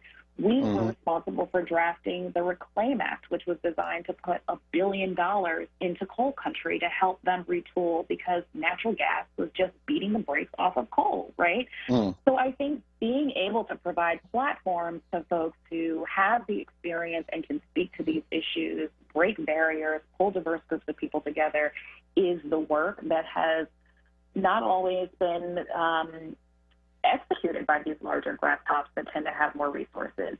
And then you have the really important work of other groups that tend to be more sort of civil rights focused as opposed to being perceived as having the same level of science and policy and law to be able to bring it all to the table. And so they're, you know, they tend to be more brown, but they also tend to be more perceived as they're great when it comes to equity, but they can't speak to the nuances of NEPA, right? That's a real tension in this space, and that has to change. And there are people that are doing good work to try and support that shift. And I'm hoping that, quite frankly, in light of the reality of race in America these days, foundations and others are paying attention. Well, I've got you for another minute, Brandy. We're seeing this regulatory rollback happening right now with the NEPA, National Environment Protection Act. Trump administration is moving forward with it. He's making that announcement. If there is a significant regime change in Washington come November, and everything, you know, starts and reboots, you know, with you know, basically Trump being ousted from the White House, and it's also going to have to take Senate Republicans being ousted from leadership in the Senate as well. Can we see these regulatory rollbacks on important laws like NEPA, on the hostilities, the attacks that have taken place, the dismantling of Clean Air, Clean Water Acts, regulations surrounding methane, et cetera? Can all of this be reversed? And if it can be reversed, how long will it take? Yeah. So the short answer is I have no doubt that if we have, I mean, my politics are clear. I have no doubt that if we have a Democratic president, these will all be rolled back. The damning thing, quite frankly, about all of this is that it is wasting American time and taxpayer dollars. The fact that we have spent years not progressing with respect to climate, pulling out of international treaties, just blindly ignoring science, makes America less competitive, makes us less cutting edge. We've been able to build roads, bridges. We have a current president who prides himself on infrastructure and development and hasn't gotten anything done with respect to that. And so here we are in fourth quarter looking to now dismantle an environmental law that's going to disproportionately impact people of color, that's going to hurt all Americans across the board. It's undemocratic. It's unpatriotic. You take their voice out of the process. One and one, it's not adding up. So, yes, I think this is why, you know, and just paying homage to Congressman John Lewis, you know, people put their lives on the line to vote. Voting is important. I think it is also important to realize that the power and the platform of the presidency is far and wide, and we're seeing it in places like NEPA and in many other sectors. And you know, the moment of power is now for people to kind of fully understand how these issues impact them and not sort of internalize, well, why is this happening to me? I don't understand. I just go back for a moment to the maternal health studies. I have so many friends and you know, just to have gone through so much personally, and other women who are trying to understand, why is my baby so small, or why is fertility such a challenge? You need to understand that there are environmental impediments to some of these things. And efforts like NEPA protect us all. Yeah. We've been talking with, sorry to have to let you go, Brandy. We're going to bring you back for sure. Brandy Calander is an environmental lawyer, former Obama administration official, and expert on the National Environment Protection Act. Go to @BCalander for more information, more engagement there to learn what she's up to. We'll definitely have her back for another EcoWord segment. Great conversation, great insights. Really appreciate this, Brand. I know it's your first time here on Reality Check EcoWord, but I definitely want to have you back on a more regular basis. So thank you for this. Thank you for the insights. Thank you for your time, and be well. Take care. All right. You too. Be safe. Okay, let's take a break. When we come back on the other side, University of Penn's professor Anthea Butler, who's also a religion scholar, will be joining us to talk about white evangelicals in the age of Trump, and what sort of role they'll be playing in this 2020 election. Will it be the same role as it was in 2016? What's that impact going to be like? And other issues here on Reality Check 96.1 FM, 900 AM. WordRadio.com, Word TV, Word app. Stay tuned. We'll be right back. Weather and traffic to keep you informed for your drive home. In the happy hour With Sincerely Sarita. Monday through Thursday, 4 till 7 p.m. Right here on Word Radio, 96.1 FM. and 900 AM WURD. What's up, Philly? It's Aaron Smith, the rapping professor. What a year! COVID-19 is shaking our communities to their core. And as we bravely but cautiously dare to consider life on the other side, we need to admit that things may never fully return to normal. But maybe that's not such a bad thing, especially when we consider the education of our children. Commonwealth Charter Academy, with nearly 20 years experience in providing online education, is now enrolling for the fall. Visit ccaeducate.me for details. Here are some of the benefits to you and your family. Online public education complete with a laptop and headset, all at no cost to you. World-class instruction, experience in the safety of your living room over the internet with absolutely no cost to your family. Access to a flexible schedule that accommodates your work and extracurricular obligations. Visit ccaeducate.me today and discover the advantages of Pennsylvania's largest public cyber charter school as our communities emerge from this pandemic with hope, wisdom, and spirit. No fear, just facts. WURD. For over 115 years, Philly's top sandwich pros have always started the exact same way. Amoroso's, why Philly's sandwiches are world famous. During these unprecedented and challenging times, Amoroso's would like to thank its customers and its associates for their hard work and dedication as they continue to feed our community. This too shall pass, and Amoroso's will be by your side and on your table now and for generations to come. Want to make the very best sandwiches? Always start with the very best. Amoroso's. Want the latest in word swag? Check out the shop tab on wordradio.com. Hoodies, tees, and more in a variety of colors. The shop tab on wordradio.com. Show the world that you're all about black. Talk media. Reality check with Charles Ellison right now on Word Radio and wordradio.com.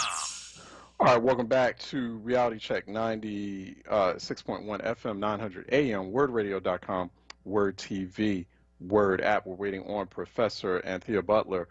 She is a religion scholar, longtime religion scholar and professor at the University of Penn. She is scheduled to join us in short order right now. She is at Anthea Butler on Twitter.com, where she's engaged, where she's highly engaged. You can see some of her work there.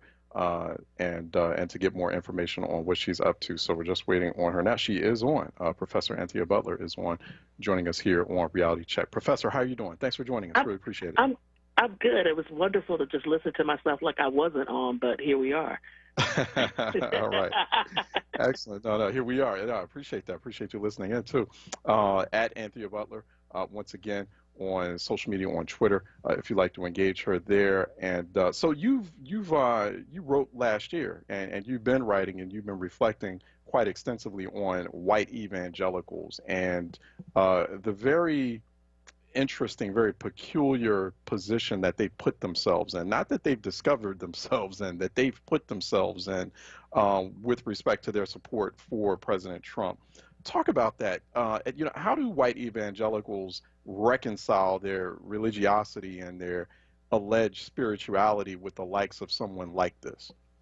Well, I think that, let me put it this way, they're comfortable. They understand what they're doing with Trump because Trump is A, a strong man, B, Trump is delivering what they want, Supreme Court justices and judges all across the country and pushing back against abortion, and C, the most important part about Trump and about white evangelicals is they share one thing in common. They're both racist. Mm-hmm. And so this makes it very easy for them to embrace him because he's about white supremacy, and they are too. I've been looking at this for a long time, but I've actually started writing about this more frequently because of a book that I'll have out next year that's called White Evangelical Racism, the Politics of Morality in America. And I think that, it's sometimes in the press, and I'm not saying you, I'm just going to say this as a general statement. Sure. I think the press tends to say, oh, how is it that these poor little evangelicals who love Jesus so much are into Donald Trump? We just don't understand it. And if you understand the history of racism in this country and you understand the history of evangelicals' complicity with racism in this country, it's very easy to see why they are involved with Donald Trump. Explain that history too. That history, because you can definitely make the argument as we look through history, as we look especially through these past 400 years, with respect to Black people, the experience of Black people, the oppression of Black people in this country for 400 years. A lot of that is rooted in, it's supported by, the foundation is white evangelism, or white evangelical or white supremacist, white nationalist interpretations of the Bible, or what's being said in the Bible. And so talk about how that's manifested over the years and brought us to where we are right now. Well, normally I would have people pay for that class, but I'm going to give you the 2-second rundown. Give us the synopsis, right? Rundown. You know, basically, you have biblical interpretations of Scripture in the 19th century that said that Black people were worthy to be enslaved. When we talk about the curse of Ham, especially, Ham looked on his father's nakedness. He was punished. It meant that he was Black and he was supposed to be enslaved. Or that, if you can think about what just recently happened with Christian singer Lecrae, who was sitting there with this white pastor, and Dan Cathy, who is the person who owns Chick-fil-A, where the white pastor basically said, and his name is escaping me right now, the blessings of slavery were for white people. That was actually the title of a book in 1857, The Blessings of Slavery, in which the writer talked about how slavery was a blessing for Black people because they were basically, uncultured and didn't know anything, and that white people could take care of them, and that was a blessing for them. Okay? So you have these kinds of ideas and ideals, and they also think about the ways in which, Christianity was used to support slavery and then freedom, used to, continually, hold back African Americans. One of the stories I tell in my book is about lynching that happens in the 1880s, where this Black man was accused of raping a white woman, and it happens on a Sunday, and they try him in a mock trial in the city center. But then they say, oh, well, maybe we should not do this hanging in the city center. Let's do it behind a church because it's Sunday. Right? And so this is the kind of thing where we think about that, or if we want to move up to the 1950s and think about the ways in which Billy Graham wanted to deal with the civil rights movement in a kind of accommodationist way. And even though he calls Martin Luther King to say a prayer when he gives a great revival in, I believe it's 56, in Madison Square Garden, the following year, King asked him, can you not go to Texas and be on stage with this really racist Texas governor? And, of course, Billy Graham shines him on. Right. And says no, right? He was very, dismissive of the 1963 March on Washington. I can go on, but these are just little examples of how evangelicals have been complicit in racism in this country. There are a lot of Black people, Black Christians who have signed on to that. Or not like, kind of unwittingly sign on to that, not aware that, hey, this is like white supremacist culture that has been like baked and, baked as like essentially white evangelical or as like a broader kind of milquetoast Christian evangelism, that it's harmless. But there are a lot of Black people who bought into this, and it's that becomes problematic and very worrisome as well. Like, there are probably Black people listening to this program who are like, oh, yeah, that's my man, Billy Graham. Oh yeah, no, definitely, and not only that. Let me just push it harder. The ones that are willing to speak quiet to any kind of pushback on racism kind of thing. Talk about, well, Jesus is going to take care of this. Well, guess what? It's not been taken care of. And you're still waiting for white people to get it, and they haven't gotten it yet. So what are you doing there? Or there are Black pastors who have said slavery was important because they gave Black people Christianity. I tell my students, if you come in my class and you write something like that to me, you get an automatic F for the whole semester. Because if you come in thinking like that, then you're in the wrong place. Because I'm here to tell you that that's not the case. But we have so many Black Christians that think that in this country. And so Black Christians need to take a look at themselves about where they've been complicit and where they've bought into the lies and the lines from white evangelicals that continue to have them in bondage. We're talking with Professor Anthea Butler. She's the University of Penn professor and religion scholar, longtime religion scholar. Go to @AntheaButler for more there on social media to see some of her musings, and she's highly engaged. And she's joining us here on Reality Check, 96.1 FM, 900 AM, WordRadio.com, Word TV, Word app. Excuse me, I'm sorry, Professor. I've been talking to some pollsters. I've been seeing some interesting fluctuations in the polls, what I do, and some folks are saying that some polls saying that we're seeing cracks in white evangelical support for Donald Trump since the death of George Floyd. Like, there was something about the death, watching that nearly 9-minute video that struck a chord even with them, and they didn't approve. Many white evangelicals didn't approve of the response of the president. Explain that. What do you think is going on there?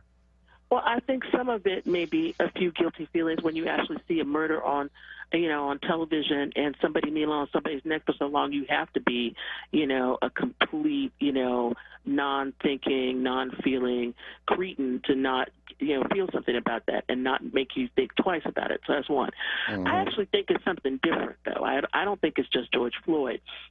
Black death has been happening a long time, and white evangelicals have been immune to it for the most part. What I think it is a combination of the murder of George Floyd, the pandemic, and the cracks in their economic life. Because this is a time in which the money is not going to flow the same way, and their freedom that they've had, the freedom to not think about the things that have happened to black people or other people of color in this country, or the inequities in this country, are starting to hit them.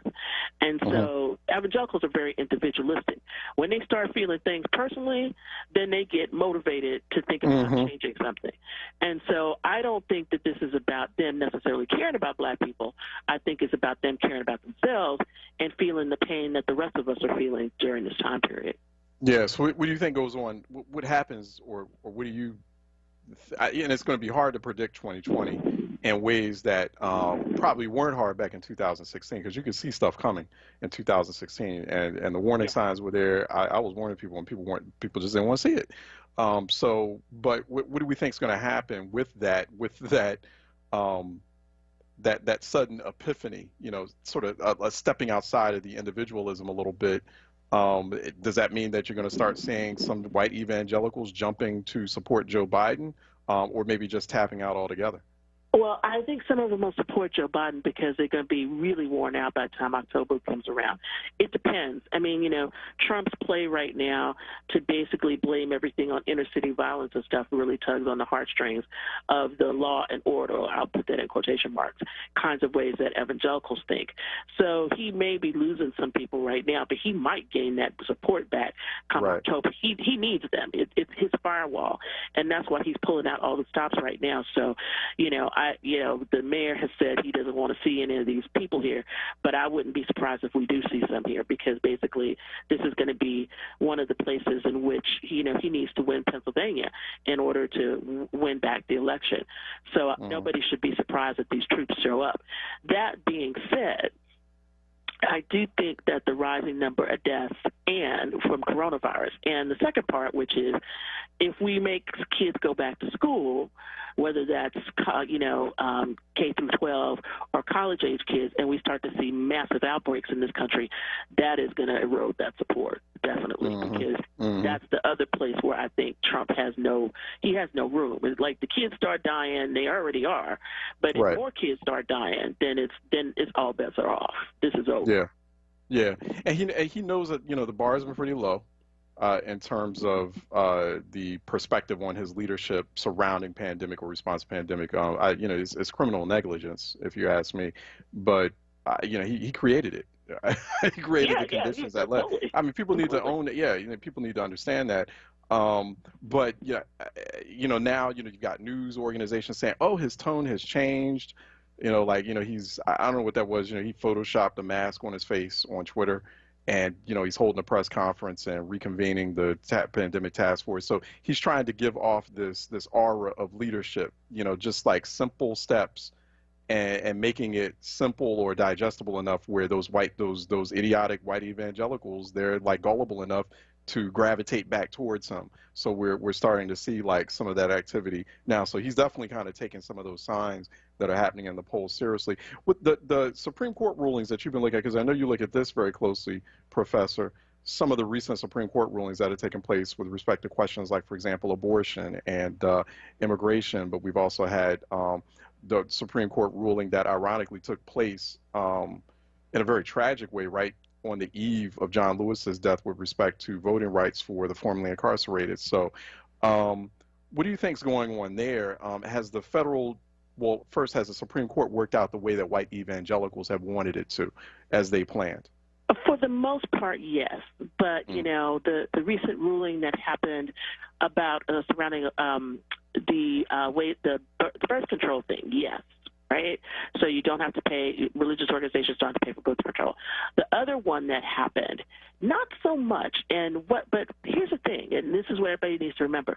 Even though it looks like a win on the outside, there always is a loophole for them to come back. And one of the rulings, the court has kind of made it so that they could come back again and re-challenge. All right? And so this becomes really important in terms of people have to kind of read between the lines with the court, because the Supreme Court is basically in the tank, you know, the conservative members are, for what Trump wants to do. But when Justice Roberts sees them being dumb and coming back with the same case twice and not really changing anything, as in the case with the Louisiana case that was brought up to them about abortion, he sent that back, but he said, you know, come with something different. Because I'm not closing up these clinics with the same rationale that you used in the last case you brought up. It's lazy, essentially, and that's the point. Or we could take what has happened with DACA. That was a resounding decision, but there's ways for him to, once again, to get around that. So while it might look like on the outside that, oh, we're winning and maybe the court is changing and all that, some of that is true and some of that is not true. You have to look at what the court is saying in the opinions to understand that there's always a way for them to come back and do some other stuff. Right. We've been talking with religious studies professor, University of Penn professor Anthea Butler. Go to @AntheaButler for more information there. Also engage her and see what she's up to, her latest research and conversation. She's been joining us here on Reality Check. Give us a little bit of her time today. Really appreciate that. So we're going to have you back, Professor. Thanks so much. You're welcome. Take care. All right. You take care, too. Be safe. Okay. Also, don't forget, I'll be co-moderating a town hall this Thursday, a virtual town hall this Thursday, being brought to you by the Black Clergy of Philadelphia and vicinity. It is on violence reduction and prevention. Gun violence, what's our plan? So there is a very noticeable and very dangerous and alarming spike in violence in the city of Philadelphia. So the Black Clergy of Philadelphia and Vicinity Incorporated wants to know, what's the plan? What's the plan, Philadelphia?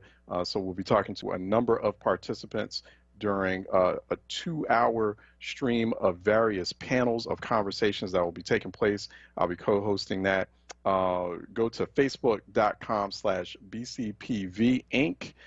Facebook.com/BCPV Inc. That's where it's going to be taking place tomorrow. It's a live stream town hall. It will be Zoom based. Looking forward to a number of discussions. We do have Philadelphia DA Larry Krasner. He's on tap to join us. Also Deputy Police Commissioner Melvin Singleton. Also Shantae Love Mason, Dr. Dorothy Johnson Spite, Pastor Carl Day, Greg Thompson, Bishop Keith Reed, a number of Black clergy. We're also, I'm told, we'll probably have a youth activists around this issue, youth activists or two, because we're really trying to include young people in this discussion. Have a lot of these discussions, these high level, once again, that grassroots disconnect. And a lot of these high level discussions are taking place. A lot of folks are creating committees and planning a response to all of this violence or to the moment that we're in, not including young people in the discussion. Like, we'll want to hear what young people have to say. We'll kind of talk the game like, hey, we want to hear what you have to say. But, you need to include young people in that discussion. Young people need to be leading. You need to find roles for them, positions, things that they can do, keep them occupied, and also tap into their creativity and their aptitude for innovation to help with these sorts of conversations, with these sorts of planning sessions, and that's what's taking place tomorrow. Gun Violence, What's Our Plan? Once again, that will be at facebook.com/BCPV Inc. That's going to be streaming on Facebook Live. Okay, let's take a break. When we come back, we'll be talking more about issues related to that topic. We're talking to Scott Roberts, Senior Director of Criminal Justice Programs, and we're talking about criminal justice reform, or reforming criminal justice and police, or policing in a time of pandemic. So we're going to be talking about that next with Scott Roberts. Coming up next here on Reality Check 96.1 FM, 900 AM, WordRadio.com, Word TV, Word app. Stay tuned. We'll be right back. Pico has many ways to help you lower your energy usage and save money at home. Here's one. Have an old working fridge or freezer in your garage or basement? Pico will pick it up, dispose of it responsibly, and give you a $75 rebate. That's right, $75. Plus, you can save as much as $150 a year on your energy bill by getting rid of it. Just schedule your pickup at pico.com/recycling or call 1-888-5-PICO-SAVE today. Be sure your fridge or freezer is plugged in and working at time of pickup. Be heard. Be heard. Want another way to join the conversation? Follow us on social media Using the hashtag onWURD. Be heard. Stay connected to Word Radio. Independent Black Media. Show some love for your favorite neighborhood with Word Radio. It's the Summer of Freedom Virtual Neighborhood Love Tour. Mondays and Thursdays now through August 20th from 1 p.m. till 2:30 p.m. Shining a light on Philadelphia's neighborhoods with a focus on neighborhood history, Philadelphia's freedom fighters, and community resources that are helping to shape the city's future. Mondays with the rapping professor Dr. Aaron Smith, and Thursdays with Andrea Lawful Sanders. It's the Summer of Freedom Virtual Neighborhood Love Tour. Mondays and Thursdays 1 p.m. till 2:30 p.m. exclusively on Word Radio. 96.1 FM and 900 AM WURD. Streaming live on wordradio.com, the Word Radio app, and on Word TV via YouTube and Facebook. The Summer of Freedom Virtual Neighborhood Love Tour is sponsored by Wells Fargo and Pico.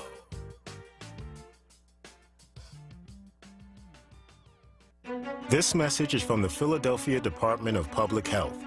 COVID-19 is still a threat in our communities, but we can all do something simple to help stop the spread. It's critically important to wear a mask or face covering whenever you're in public or around others. Yes, even while social distancing. Wearing a mask shows you care for yourself and your community and is essential to slowing the spread of COVID-19. So love yourself, love your neighbors, wear a mask. Reality Check with Charles Ellison right now on Word Radio and wordradio.com. All right, Scott Roberts is Senior Director of Criminal Justice Campaigns at Color of Change. Go to colorofchange.org for more information. He joins us by phone. Actually, we've had him on before here on Reality Check. I want to talk about Camden, New Jersey, because a lot of people have been talking quite a bit about Camden, New Jersey as a model for police reform. Scott wants to push back against that narrative a little bit. Scott, how are you doing? I'm doing good. Good morning, Charles. How are you? All right, good morning. What worries you about that discussion? Because a lot of people have been buzzing about Camden, New Jersey lately as we've been talking about policing reform. And so people are scrambling to look for places in which police reforms or dramatic police reforms have taken place. Camden, New Jersey, right across the bridge from Philly, always comes up in these conversations. But I've seen folks like you who've pushed back against that a bit. It's not really the most ideal situation for policing reform. Explain. Well, I think the kind of significant context here is that the are you hearing the echo, Charles? I'm hearing. No, I'm not. Are you? Yeah. Okay. Yeah. It's a little difficult, but I can try to push through it. Okay. Let's have you push through it. Okay. I've seen the example of Camden continually lifted up in response to this call to defund the police, right? And this is a call to defund the police is really a call for a divestment from law enforcement and an investment in Black communities and the things that can potentially keep us safe.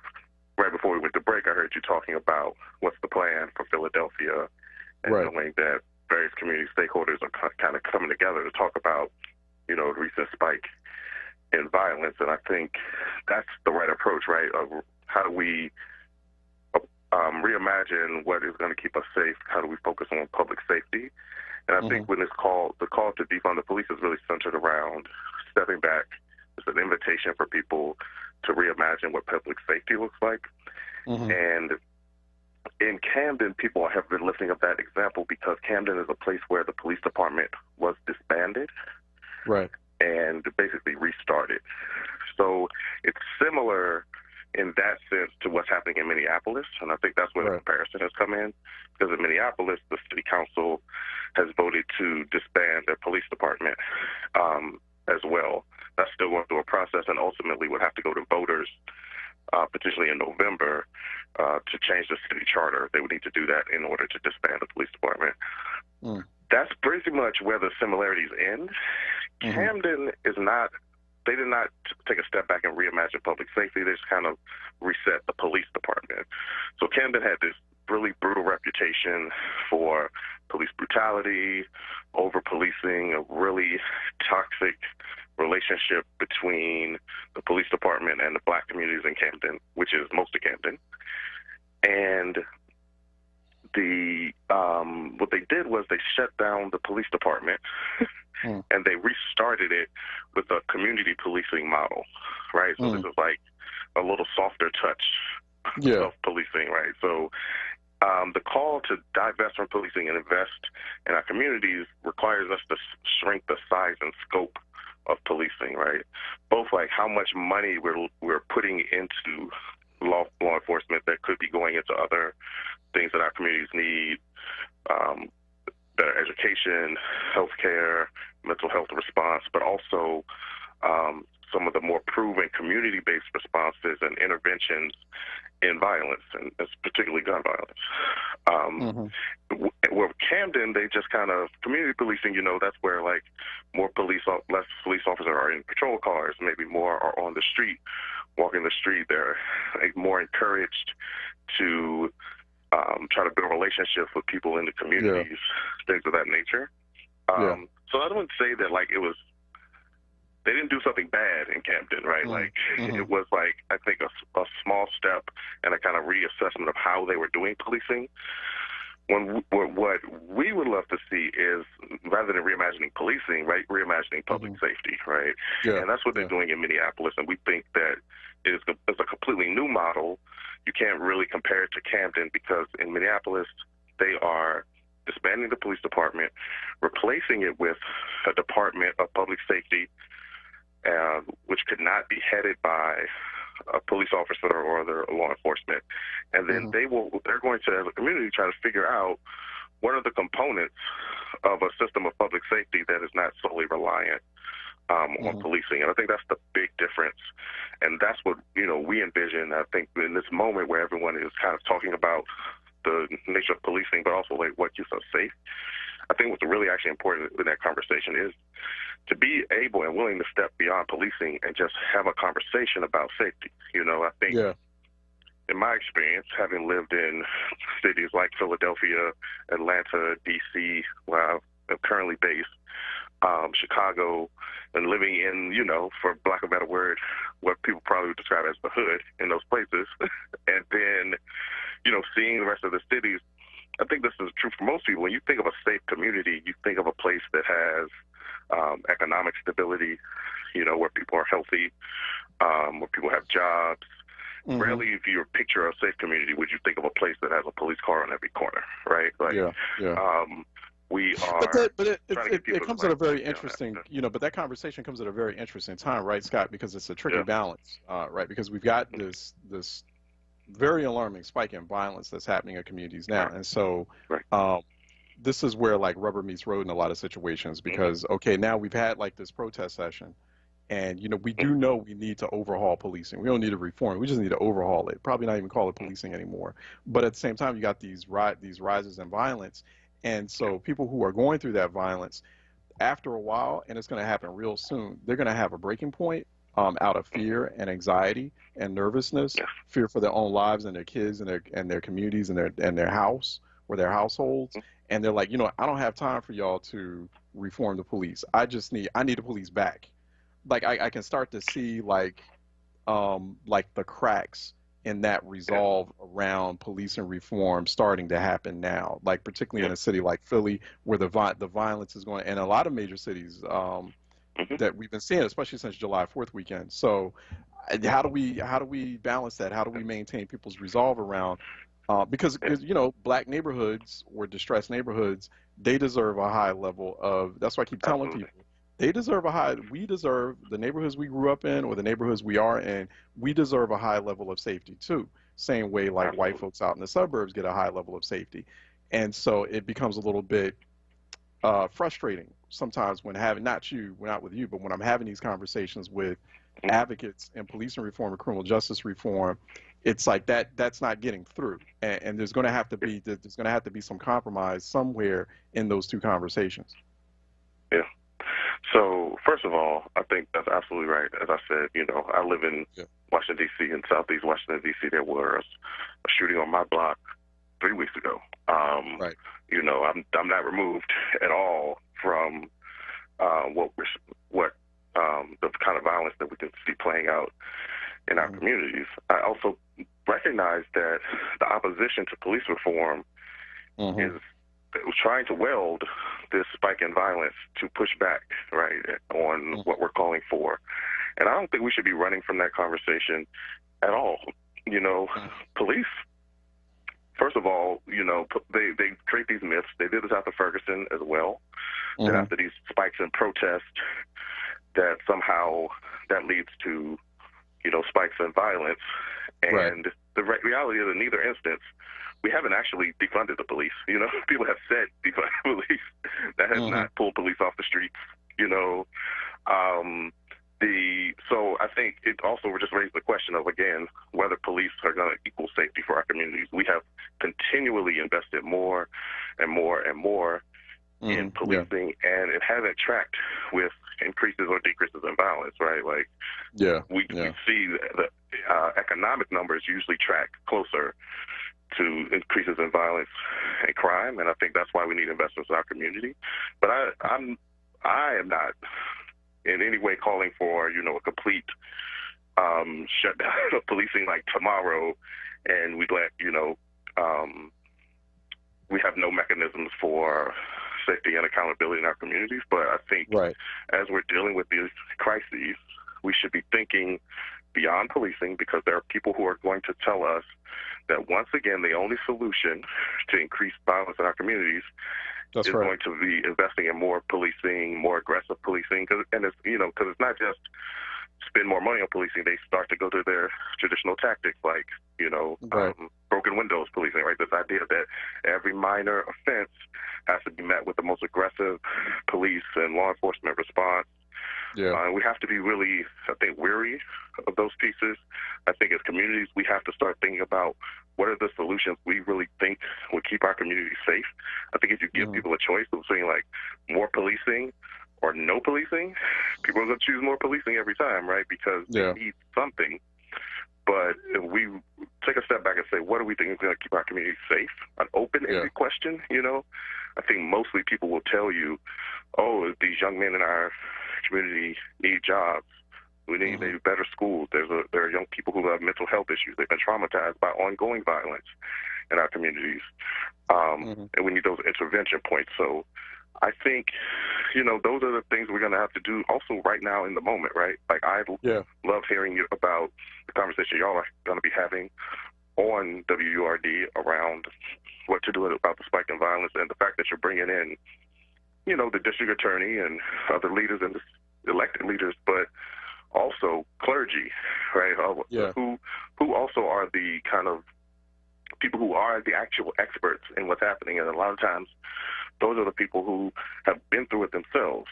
You know, we talk about the need for, you know, trusted, credible translators in our communities that can actually reach the folks who are committing these acts of violence. I'd like to just talk for like a couple more minutes. I'll give one example. Real quick. I'll give you about one more minute. How we have to let you go. Think outside the box. In Richmond, California, people should check this out and look it up, because I won't be able to give you all the details. Right. But thinking outside the box, instead of spending more on policing, in Richmond, California, a few years ago, they identified the problem that they had a very few number of people who were doing most of the shooting. This is true in cities across the country. Police know this. Right. Communities know this. Instead of going and trying to find ways to lock those people up, they paid them. They gave them checks, and then they gave them opportunities to do like internships, things like that with the city and nonprofits. To just try to pull individual people that we know are responsible. These are a small number of people who are committing these acts, and the entire community pays when we over-police, right? So the intervention of, like, paying someone who you know is involved in harming the community, but it worked, you know? So they drastically reduced the number of shootings and homicides. And if we have to be able to kind of think outside the traditional box of someone is acting out, we need to meet them with aggression, you know, meet violence with violence, take away people's freedom and liberty, because it hasn't worked. And there are other things that have worked, but we got to be able to, you know, take a step back, think outside the box, think not just about how do we reform policing, but how do we truly achieve public safety through a number of tools. So I really appreciate the opportunity to talk about it today. Yeah, no, I appreciate you too, Scott. Yeah, let's we'll definitely continue that conversation. We've been talking with Scott Roberts, and he is Director of Criminal Justice Campaigns at Color of Change. Go to colorofchange.org for more information. I think we've had Scott on before talking about this same issue or other issues as well, and always good to have him on to give us a little bit of perspective on it.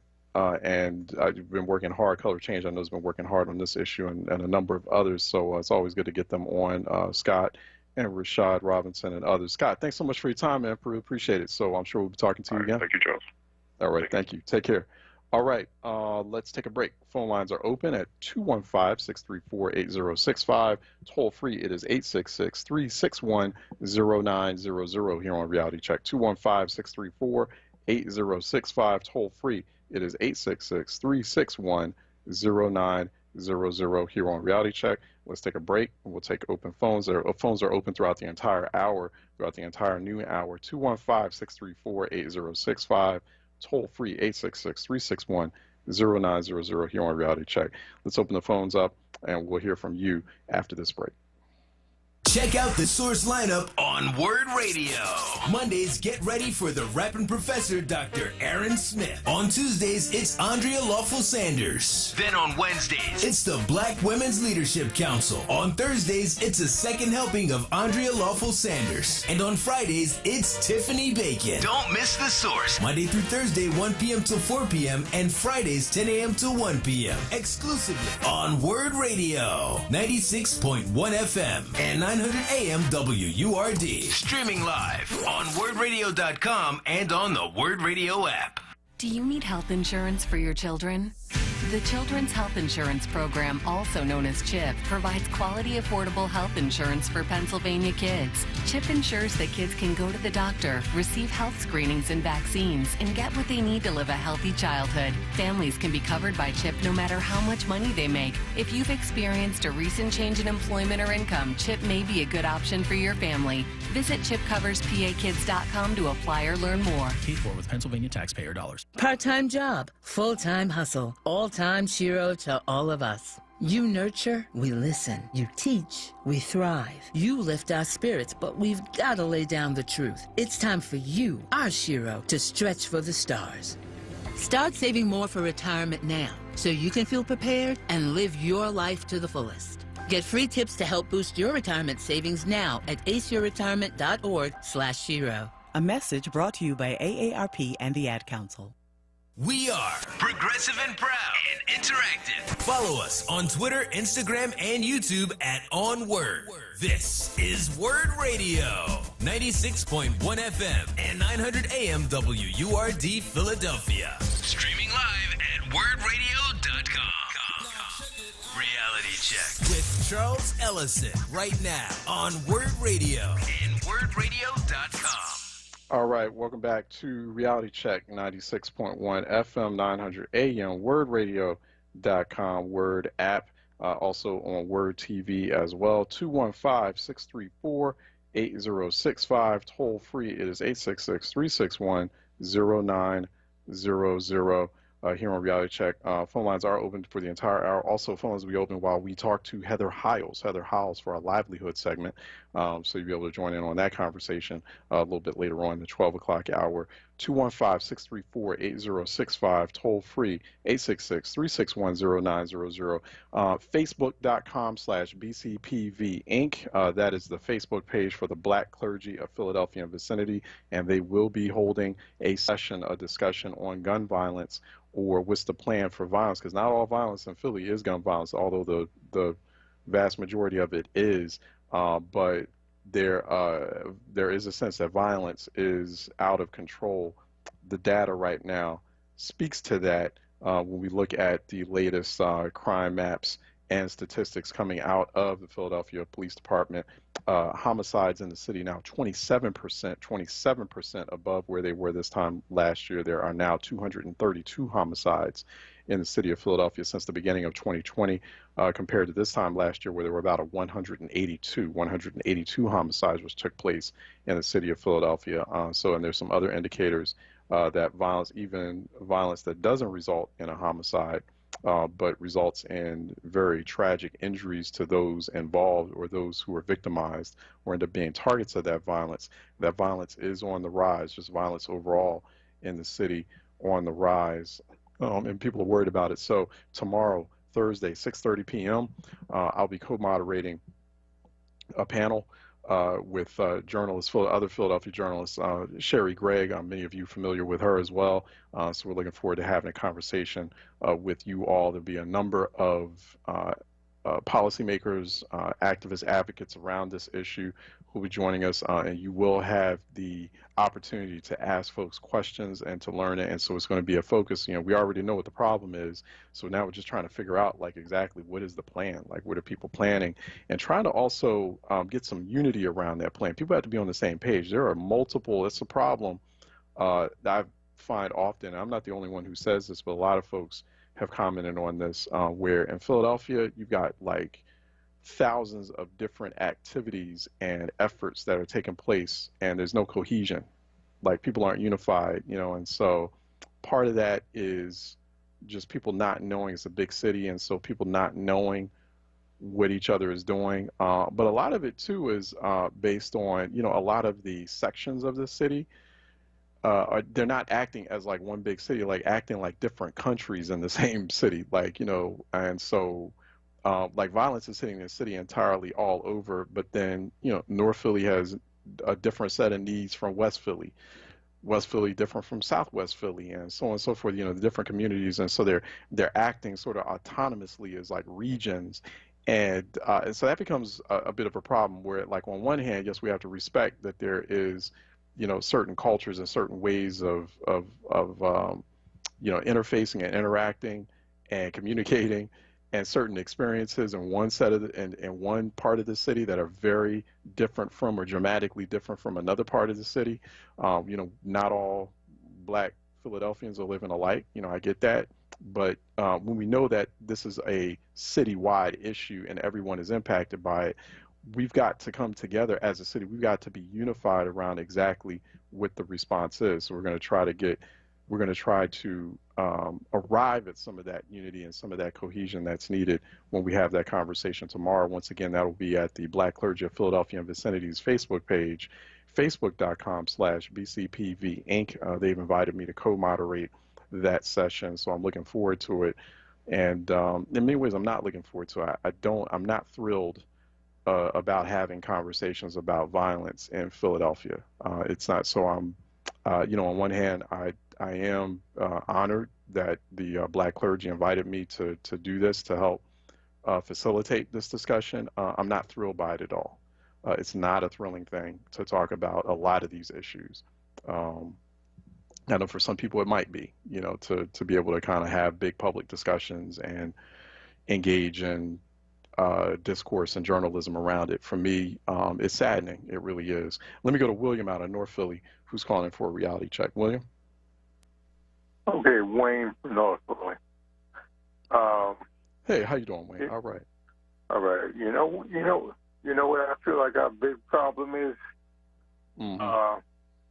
I feel like the main problem is something I picked up on about 60 days before the election. Now, Trump was on the airways getting up at 4 o'clock in the morning and spreading hate all over the place. He's still doing that. That is the way that's the way that Hitler did. He's been doing that for like 130 years. Spread hate and confusion, and while people are fighting with each other and not getting along with each other, you jump in the side door and you tell people, I'm the one you need to straighten out all this mess. Now, he's been get up early in the morning for years, like 6 or 7 years, spreading hate day and night. And people are not willing to work together because of all this hate in the air. It's like a fog. Like you can almost cut it with a knife. And it's spread by one person. What we need is a few more people that can get together and realize what the problem is. Show him to shut his big orange mouth. That's 60 or 75% of our problem right there. Nobody is paying attention to it, but it's right under their nose. Yeah, no, I hear you. I agree with you. That's a big part of the problem. You know, obviously there's a lot of people around him and a lot of people not just within his immediate circle and ecosystem that are feeding into that are complicit in it. And it's something that's been going on. I mean, it's not just Trump. I mean, people need to understand Trump is a reflection of the type of society that we are, the type of community that we become, right? And so this has been ongoing.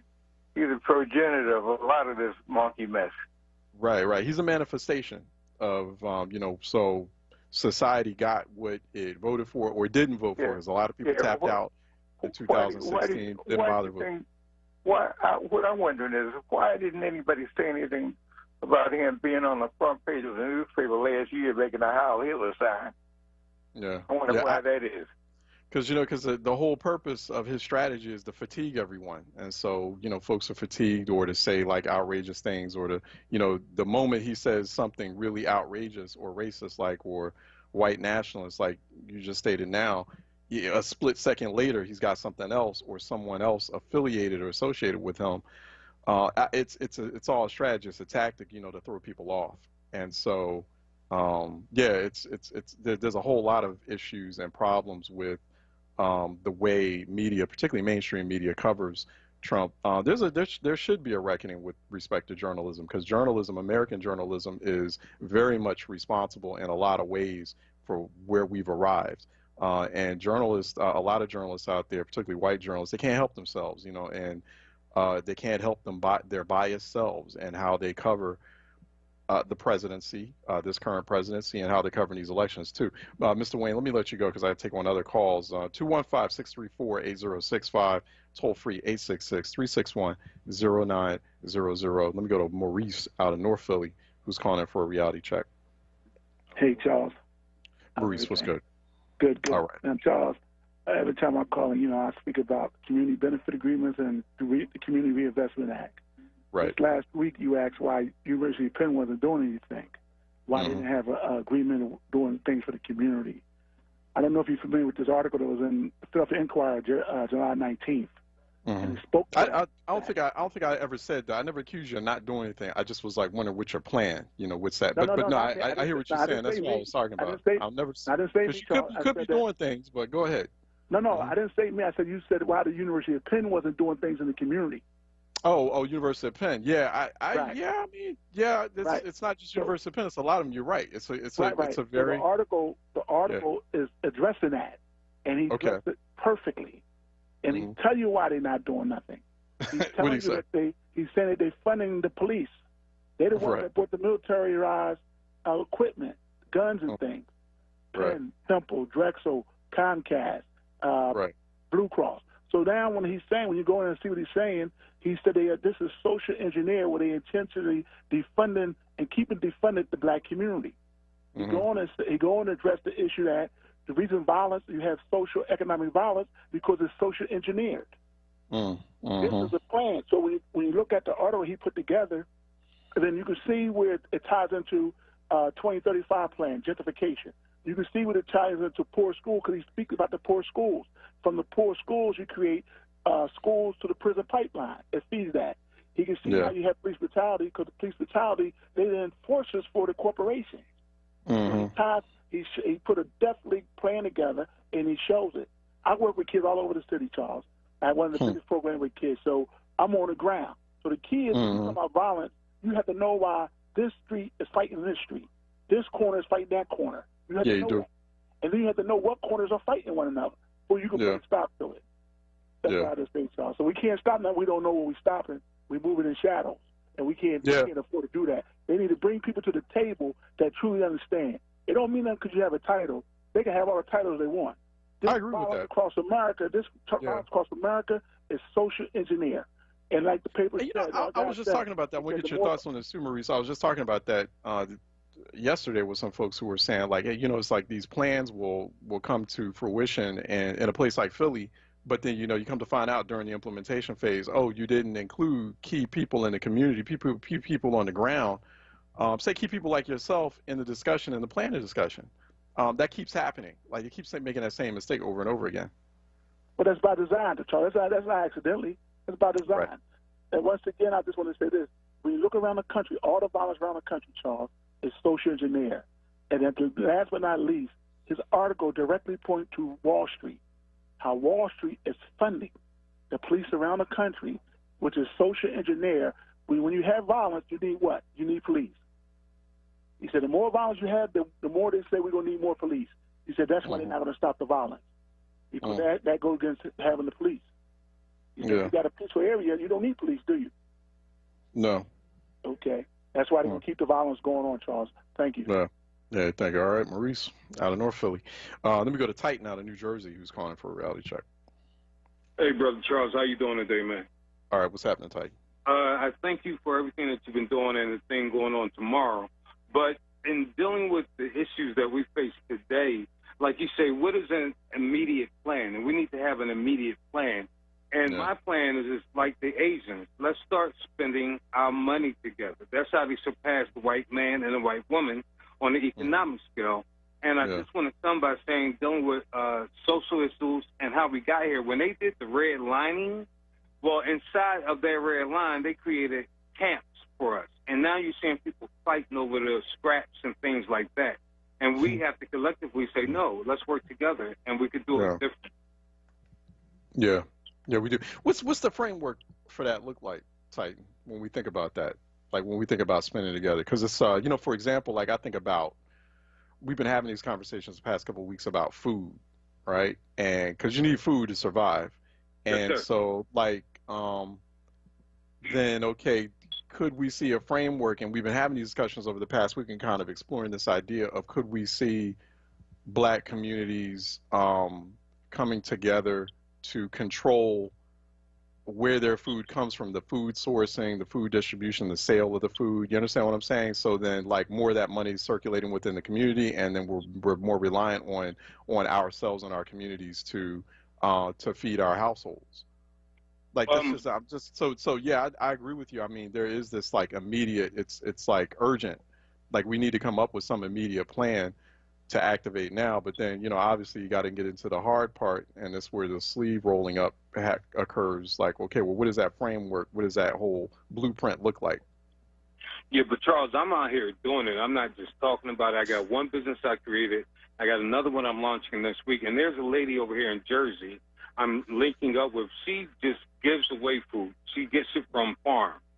And also in Philly, you know how people have the neighborhood where they took them down abandoned houses and they do the landscaping on the neighborhood, on the lot? We could start planting food there, brother. When I grew up in West Philly in 1976, people had chickens in their backyard, man. Yeah. So that's what I'm about, Charles. I'm a doer. I'm going to start advertising on Word. I'm giving discounts for my product. I'm not going to say anything because I don't want to try to get no free advertisement. But we appreciate that. I do thank you very much, man, because the other day when I talked to Larry Krasner, he had an associate call me, and I actually went through police misconduct and got 2 broken ribs on top of being a Black businessman. So I remember through that. you, you helping me, brother. I really appreciate you, man. All right. No, we appreciate it. Well, thank you for listening in. All right. Titan, God bless, and yeah, thanks for sharing that. Yeah, no, I appreciate you too. Sounds like you on the right path. You on the right foot with those efforts. So, and that's how we're going to have to start thinking. We're going to have to start visualizing, like exactly what that blueprint looks like what Titan just described, like how we can pull those resources together. And it's not like this is an unusual thing or an unprecedented thing to do. We were doing a lot of that at a time where we had no choice but to do just that. Or our parents and our grandparents were doing things just like that. But yeah, we fell out of practice. We fell out of rhythm with that. And so the urgency of the moment, of the times right now, calls for a return to that sort of framework, to that sort of foundation, that sort of community foundation. We have to be acting in concert. And we have to be doing that in a very thoughtful and methodical way. 215-634-8065, toll free, 866-361-0900. I do see people on the Facebook live stream viewing us through Word TV. Listener Eggy Potter, indigenous genocide was fueled by white evangelicals. Yes, it was. Yes, it was. So, in very large part. So appreciate that addition to that conversation we were having earlier with Professor Anthea Butler about white evangelism, the political consequences of that. And yes, Dorothy Butler, good morning. Can you share Ms. Lander's environment info? Ms. Lander, so we were talking with earlier on Brandy Corlander, and so I'll get you her, Brandy Colander. She's a former Obama administration official. She's an environmental lawyer, and she's an expert on the National Environment Protection Act. Go to @bcolander on social media if you want to learn more about her, @bcolander on social media. And so she's, she talks quite a bit about social justice and environmentalism. And so we had a really good conversation with her. So I think we're going to bring her back, especially to keep talking about those issues as well.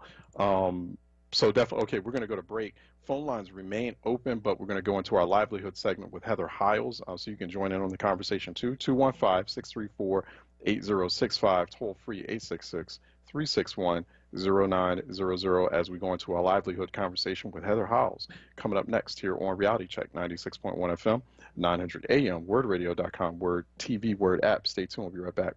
So you just finished binge watching that entire TV series? Now it's time to binge listen at wordradio.com. Check out our archives of WURD on demand and listen to some of the most memorable moments from your favorite hosts. Word Radio on demand. Check it out right now at wordradio.com/podcasts. Keystone First VIP Choice HMO SNP Dual Eligible Special Needs Plan has a 4 out of 5 star rating and is one of the highest rated Medicare plans in the region. Keystone First VIP Choice and you are better together. If you live in Philadelphia, Bucks, Chester, Montgomery, or Delaware County, and you have both Medicare and Medicaid, choose the Medicare plan that is working to help you get better care. Enjoy extra benefits at no cost to you with Keystone First VIP Choice. You get benefits like dental, vision, and transportation to and from your medical appointments. They also cover a fitness membership to a gym of your choice. $150 toward over-the-counter pharmacy items. There's no copay for doctor's visits. They offer a large provider network, a great prescription plan, dental coverage, and even eyeglasses. Plus, you don't have to wait for open enrollment. You can change your coverage every quarter. Keystone First VIP Choice. The name you trust, the service you deserve. Call Keystone First VIP Choice today at 1-877-686-1760 or visit KeystoneFirstVIPChoice.com. This is Word Radio, independent black media. This is Kelvin Jeremiah, President and CEO of the Philadelphia Housing Authority. At PHA, we remain dedicated to serving our more than 80,000 residents during these challenging times. We have been providing masks to all PHA residents and access to healthy meals for kids. Our offices are closed to keep everyone safe, but residents can pay their rent online at pha.phila.gov. The Philadelphia Housing Authority is opening doors to opportunities. Reality Check with Charles Ellison right now on Word Radio and WordRadio.com. Okay, welcome back to Reality Check. 215-634-8065. Toll free. It is 866-361-0900. We have Maurice out of Southwest who's calling in for a reality check. Maurice? Charles, I'm going to ask your permission. Can I come at you? Oh, yeah. What's up, man? What's up? This is friendly. This is friendly. You don't have to ask my permission because you're going to do it anyway. Go ahead. No, I'm not. I don't see the light. I'm not going to do that. You're always going to do it. Go ahead. No, this is what I'm saying. Okay. When I turned on the show, I've been listening since you came on. I didn't know whether it was the Best of Charles or a podcast. You can't throw 5 guesses at people because I want to ask some questions about Mr. Green when he came on. He was saying very interesting, but I done forgot all about him already. I don't even know what he was even on for because you had so many guests and they all were good guests. Don't get me wrong, they all were excellent guests. But you should have called in when he was on. He couldn't call in because he wasn't accepting any calls. I was. I put the number out. No, you yes, wasn't. I was. Yes, I was, Maurice. I was at the very top. At the very top, I did. In fact, I did it about a couple of times, if I'm not, maybe 2 or 3 times. So I'm just saying. I mean, people. I throughout the entire conversation, I can't constantly. I'm putting out the number at key strategic moments quite frequently when we're having these interviews, and especially when Mike Green comes on. He loves to get the calls, and so we were putting out the phone number at certain junctures. When we were having these conversations with folks, with Mike Green. I think there were a couple of conversations where we didn't have open phone lines, Maurice. But yeah, I mean, we were providing you space to call in while Mike was on. All right, Heather Hollis is joining us here, but I appreciate you listening, Maurice. I do. I appreciate you. And I appreciate you calling in as well. 215-634-8065, 866-361-0900. Heather Hollis is on with us for our weekly livelihood segment. And she joins us by phone as well. Heather, how are you doing? I'm doing very well. How are you doing? All right, hanging in there. All right, so thanks so much for joining us. Really appreciate it. It was real interesting. I was watching this announcement today from the Sierra Club, major top-notch environmental advocacy organization, not necessarily environmental justice organization, but they've been around for a long time. Yeah. How I was finding out about it and how I started paying attention to it, we were having an earlier conversation with Brandy Colander, an environmental justice lawyer, who was talking about that. What do you make of it? Because we were having that conversation, bits of it last week, about these organizations, a reckoning within a lot of these big nonprofit organizations about how they treat people of color, particularly black people who are in the organizations. And the organization was outright denouncing the racism of their president, John Muir. I wanted to see what you made of that and what that means. Are you seeing change in the nonprofit space? I mean, especially with all these reckonings happening? Yeah, I am seeing some change. I think a lot of people feign or sincerely are ignorant about our history and about the dynamics and the factors that are at play in all aspects of work and society. And I think that I'm finding in every single conversation with every type of employer that there's a need to take it step by step, piece by piece, and explain the systems that are perpetuating racism, that are excluding people, that are where they're creating systems where we can't participate. And it's I think it's a legitimate thing, and I think we have the opportunity to just report facts and data, and they speak for themselves, and they tell the stories that are irrefutable.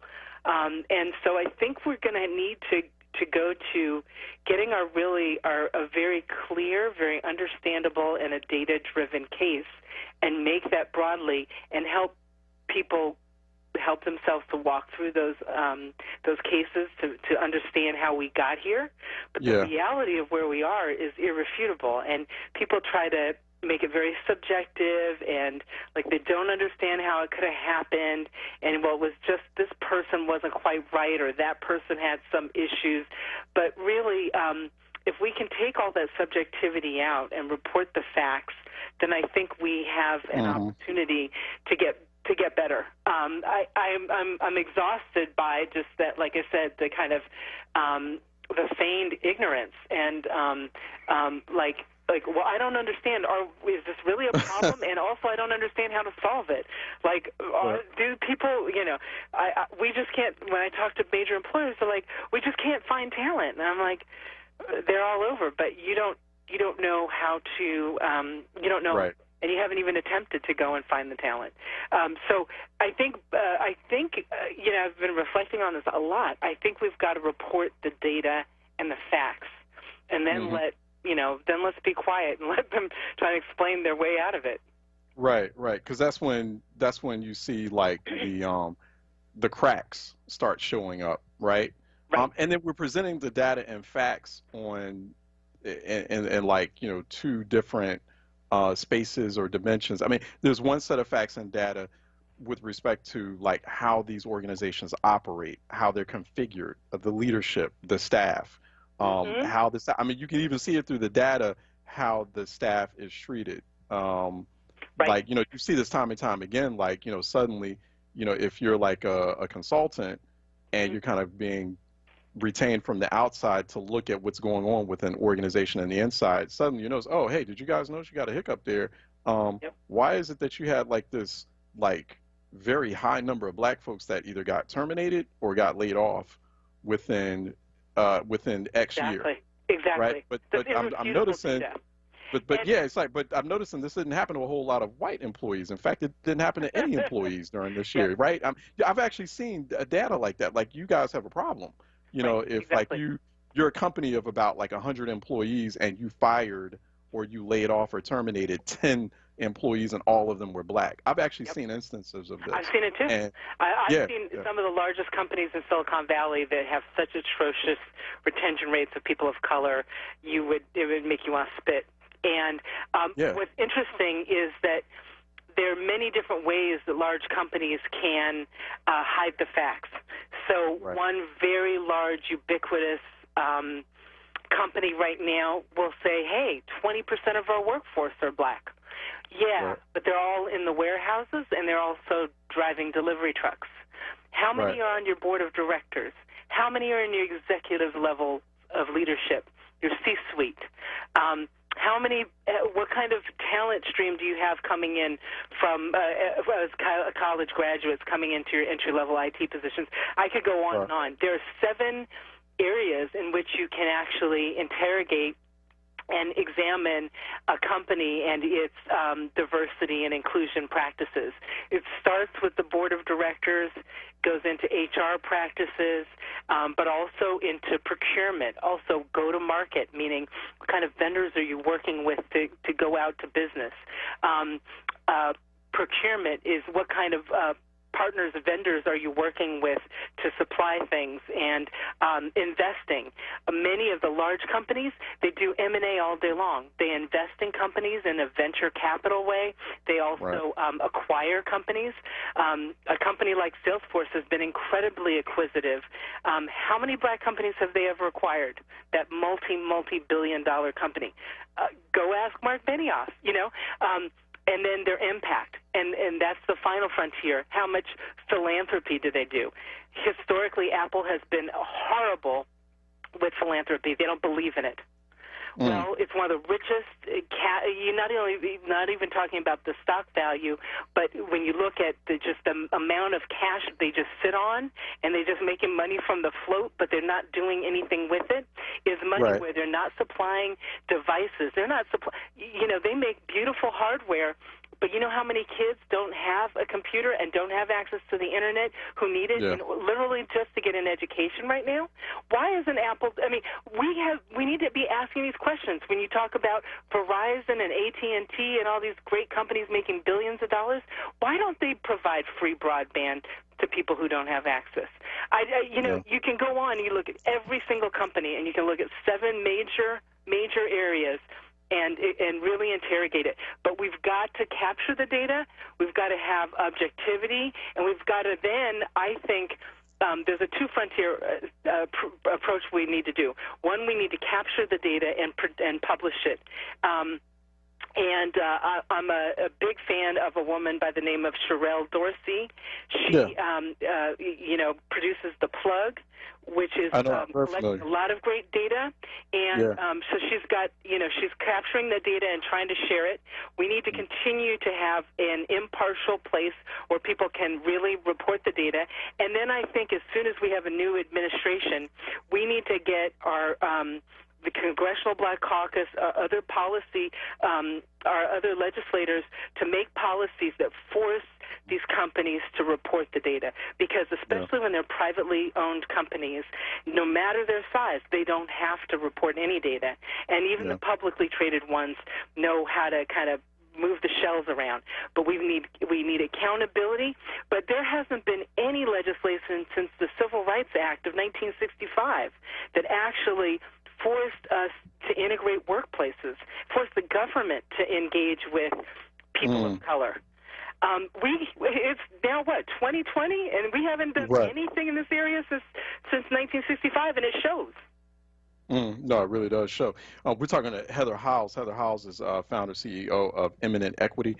She can be found on LinkedIn, linkedin.com/Heather Howells, and at Heather Howells on Twitter, on social media as well, if you'd like to engage her there. But she's our regular weekly contributor here for our livelihood segment, where we unpack issues about race equity, the workplace, the workspace, and also innovation, creativity, and also trying to, figure out, it's sort of a conversation incubator as well, kind of visualizing what that new landscape of business, of small business to big business could look like for Black communities, for vulnerable communities, having that here in our livelihood segment. Phone lines are open in case you have questions or you want to join in on that conversation, add some perspective to it. 215-634-8065, toll free 866-361-0900 here on Reality Check. So Heather, some of these companies and many of the people who run these spaces, these industries, these sectors will say, well, life isn't fair. Like, you guys are asking for fairness and equity, and, I hear you, but life isn't fair. And like, why should I built this on my own. And so why don't you try to build it on your own too? Like, why don't you do how I did? Like, where I created this whole company. I created Apple. Steve Jobs will be like, I created Apple on my own, out of dirt. Mark Benioff published a book last year called Trailblazer, and I said, how trailblazing is it really that you inherited a great, fantastic education as becoming an engineer and get hired, straight out of school into one of the top leading tech companies in the whole world, and you go on and you get to make a multi-billion-dollar company yourself. Is that really trailblazing? When you look at the history of this country, this whole country, all of our economics are based on slave labor, meaning we, without options, some of us, our ancestors, were brought to this country and we built this country, and the way that it became profitable and the way that people accumulated wealth was off the backs of other people who were literally slaves. And that's been the whole economy. And ever since then, people have been finding different ways of extracting unfair amounts of labor without having to pay people for that. And that's been the business model that has prevailed and created wealth for some of us and not for others of us.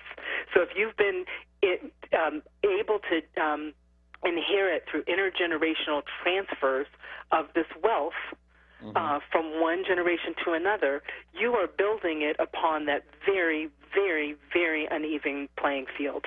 And so those of us who are trying to just create an equity of opportunity, meaning I want people to have an equal access to getting information, to learning, and to be able to get access if they have the ideas and the energy that merits it, either get hired or to be able to create a business and get access to the same amount of capital.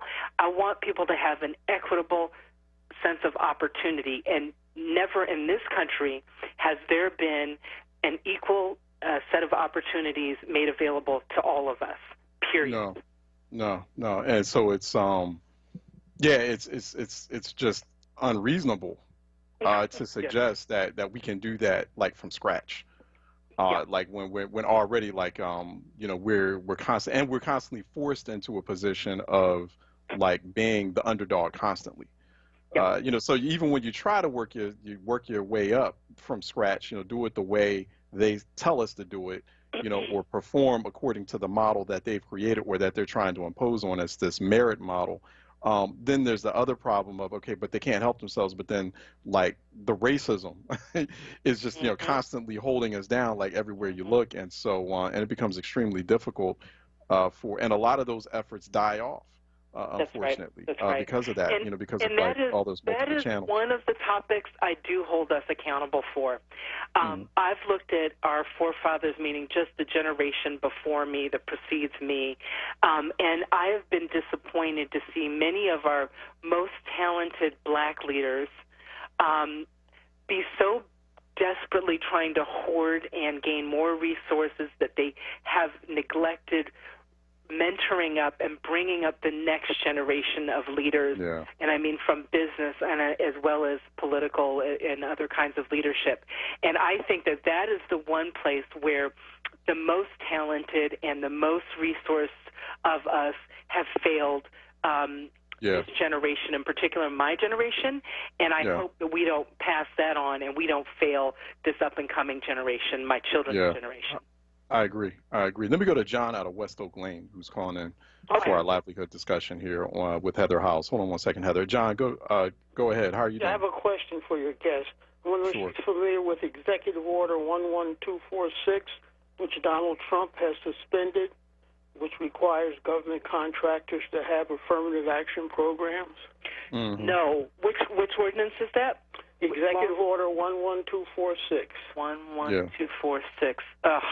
The Office of Federal Contract Compliance and the Department of Labor is supposed to be enforcing it.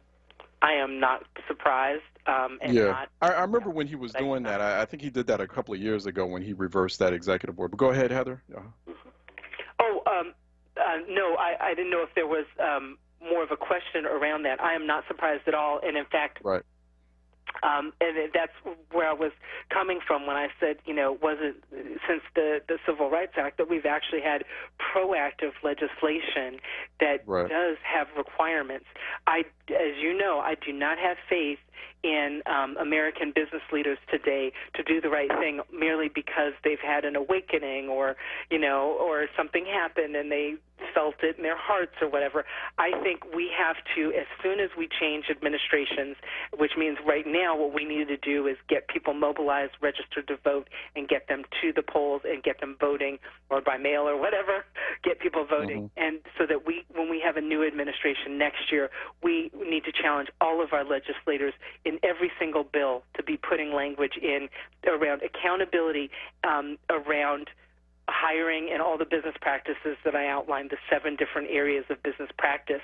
If we don't have the data and we don't have the facts, it's like the census data. If you don't have the data, then there is no accountability. And that's why we have to see the data and we have to be able to look at the dashboard of the metrics that matter.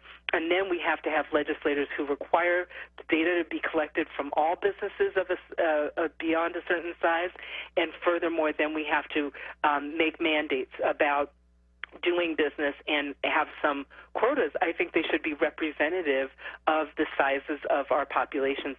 So if blacks comprise 15% of today's population, I'm just making that up, I'm rounding it up or whatever, but if we are 15%, then we should see 15% representation on all the boards of directors at every level of hiring, at all levels of procurement, at all levels of M&A deals, all of it, of all levels of philanthropic impact.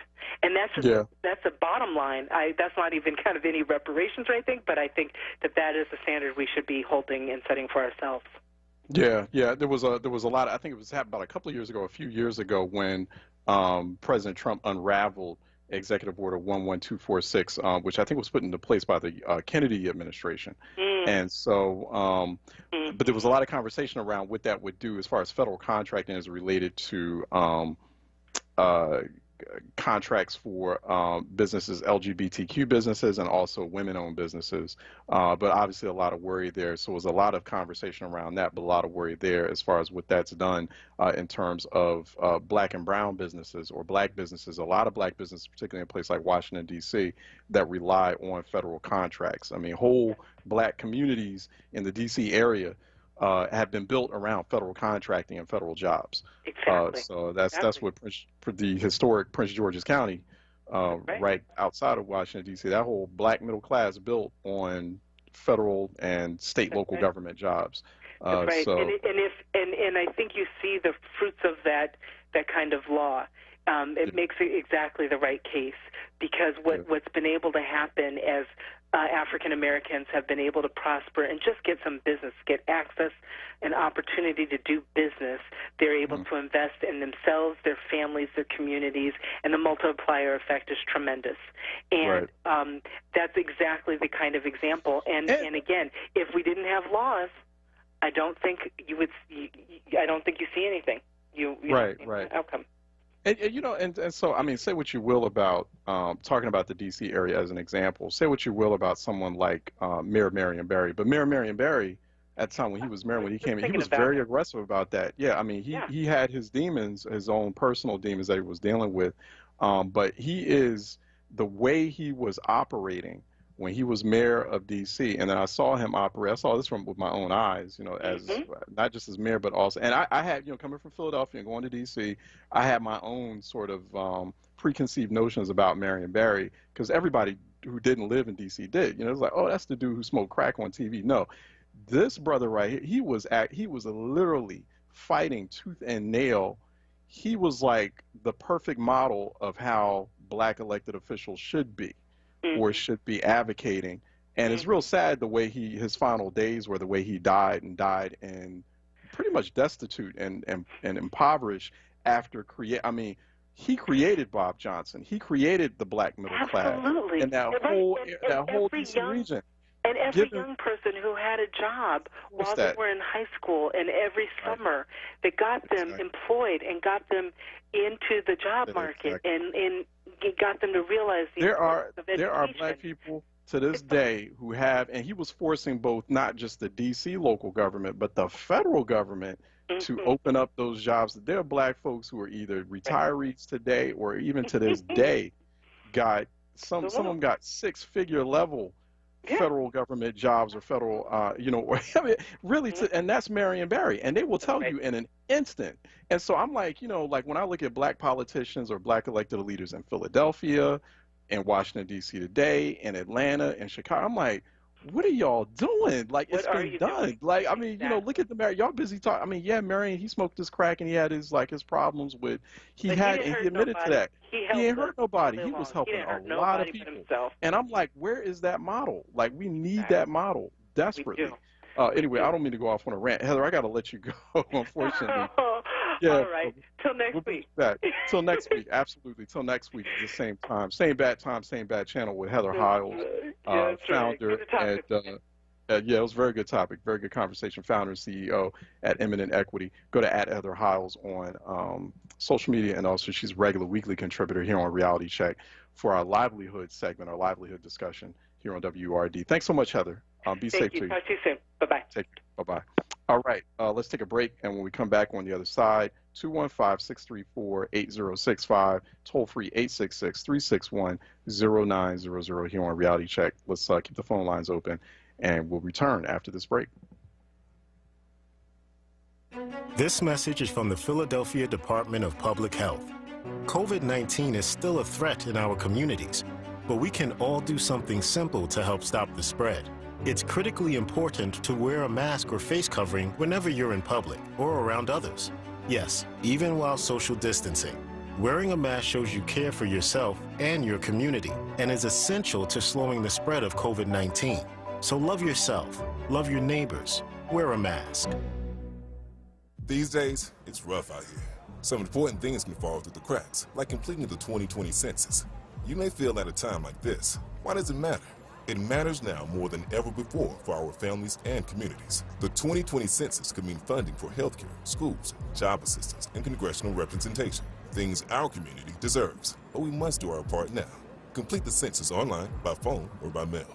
Shape your future. Go to 2020census.gov today. Paid for by U.S. Census Bureau. Support independent black media and join the Forward movement now at 215-425-7875 or visit wordradio.com. What's up, Philly? It's sincerely Sarita. What a year. COVID-19 has shaken our communities to their core, and as we bravely but cautiously dare to consider life on the other side, we need to admit that things may never fully return to normal. But maybe that's not such a bad thing, especially when we consider the education of our children. Commonwealth Charter Academy, with nearly 20 years of experience of providing online education, is now enrolling for the fall. Visit ccaeducate.me for details. Here are the benefits to your family. Online public education complete with a laptop and headset, all at no cost to you. World-class instruction experienced in the safety of your living room over the internet with absolutely no cost to your family. Access to a flexible schedule that accommodates your work or extracurricular obligations. Visit ccaeducate.me today and discover the advantages of Pennsylvania's largest public cyber charter school as our communities emerge from this pandemic with hope, wisdom, and spirit. Reality Check with Charles Ellison right now on Word Radio and wordradio.com. All right, welcome back to Reality Check. Phone lines are open at 215-634-8085. 215-634-8065, 866-361-0900 here on Reality Check. So let me stop multitasking there, trying to text and talk at the same time. 215-634-8065. Toll free, it is 866-361-0900. Phone lines are open here on Reality Check. Also, don't forget, there are a series of Philadelphia City Council hearings if you are in Philly proper. So just going about a little bit of local business for our Philadelphia audience. But Philadelphia City Council already holding 3 hearings this month on different issues, including voting by mail and voter education, the disparate impact of COVID-19 on people with disabilities, and also residents of color. I don't know why they're calling them minority residents. There's no such thing as a minority resident in the city of Philadelphia. So I hope someone at City Council catches that. It's a majority black and brown city, and the fiscal position of the city. So they're exploring these issues. The first hearing took place yesterday. It was the City Council's Legislative Oversight Committee examining the issues that have arisen from vote by mail, the vote by mail process during the June primary, and they want to hear recommendations for improving vote by mail process. There wasn't a whole lot of problems with that's my only issue with the. Well, I have to look a little bit more deeper. Maybe I'm kind of sending a mental note to Troy. Maybe we can get the Legislative Oversight Committee Chair Curtis Jones on. I don't want to make it seem like there's a problem with vote by mail, because Philadelphia Inquirer had back last month had made a really serious faux pas when they made a story about 40 instances, like literally 40 ballots, just 40 ballots, 40 vote by mail or absentee ballots that were incorrectly processed. And Republicans, including the Trump campaign, ran with that story, and then there's like suing. They're in the process using that as proof of voter fraud, and then they ran with one of those pieces that they ran with to prove their point was that Inquirer story, saying, like out of nearly 150,000 ballots, there were 40. So it wasn't a problem. It was just a snafu. It was just an administrative snafu, a technical glitch in the process. And that's not a big one. That's less than 1% of all ballots. It's like a fraction of a percent. And like the Philly Inquirer did this long, it was like a long form story. It was like 1,200 plus words. And I'm like, why?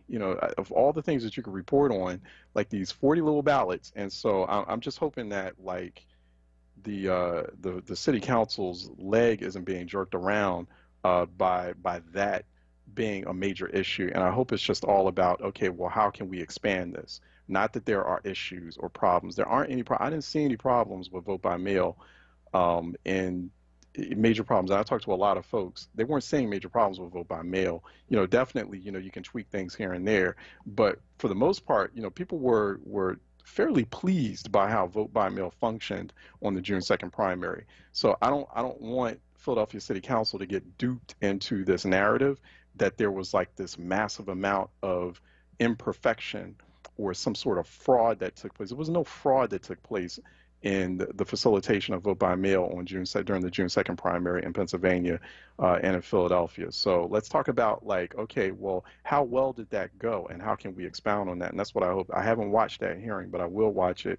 And so, but I'm just hoping, but maybe we can talk to the Legislative Oversight Committee Chair Curtis Jones about that. And just happy to hear that, there's a conversation about recommendations for improving voter education and processes. So they need to get about doing that right now. That should have been past the conversation stage. Election's right around the corner. So Philadelphia City Council needs to get to it. But anyway, that hearing took place yesterday. That was at 1 p.m. The next set of hearings are happening on Tuesday, July 28th. Let's see, we have at 10 a.m., we have the Joint Committees on People with Disabilities and Special Needs and Public Health and Human Services. They will be looking at racial and ableist disparities of COVID-19 infections in Philadelphia, how disabled people have been treated in the city of Philadelphia when they are infected with COVID-19. So Councilmember Derek Green at large, he chairs that committee. Along with Councilmember Cindy Bass, who chairs the Public Health Committee. They're holding that Tuesday, July 28th, 10 a.m. hearing. So definitely go to phlcouncil.com/watch to watch that. There's a third hearing that's taking place on July 28th. The Council's Committee on Fiscal Stability and Intergovernmental Cooperation convenes at 2 p.m. to discuss Philadelphia's fiscal position and the overarching social impact goals. So that's chaired by none other than Councilmember Alan Dom. So it doesn't surprise you, that's his thing, fiscal stability. So Councilmember Alan Dom at large will be chairing that hearing. So these are open to the public. You want to watch them at phlcouncil.com/watch. And if you are interested in providing testimony for next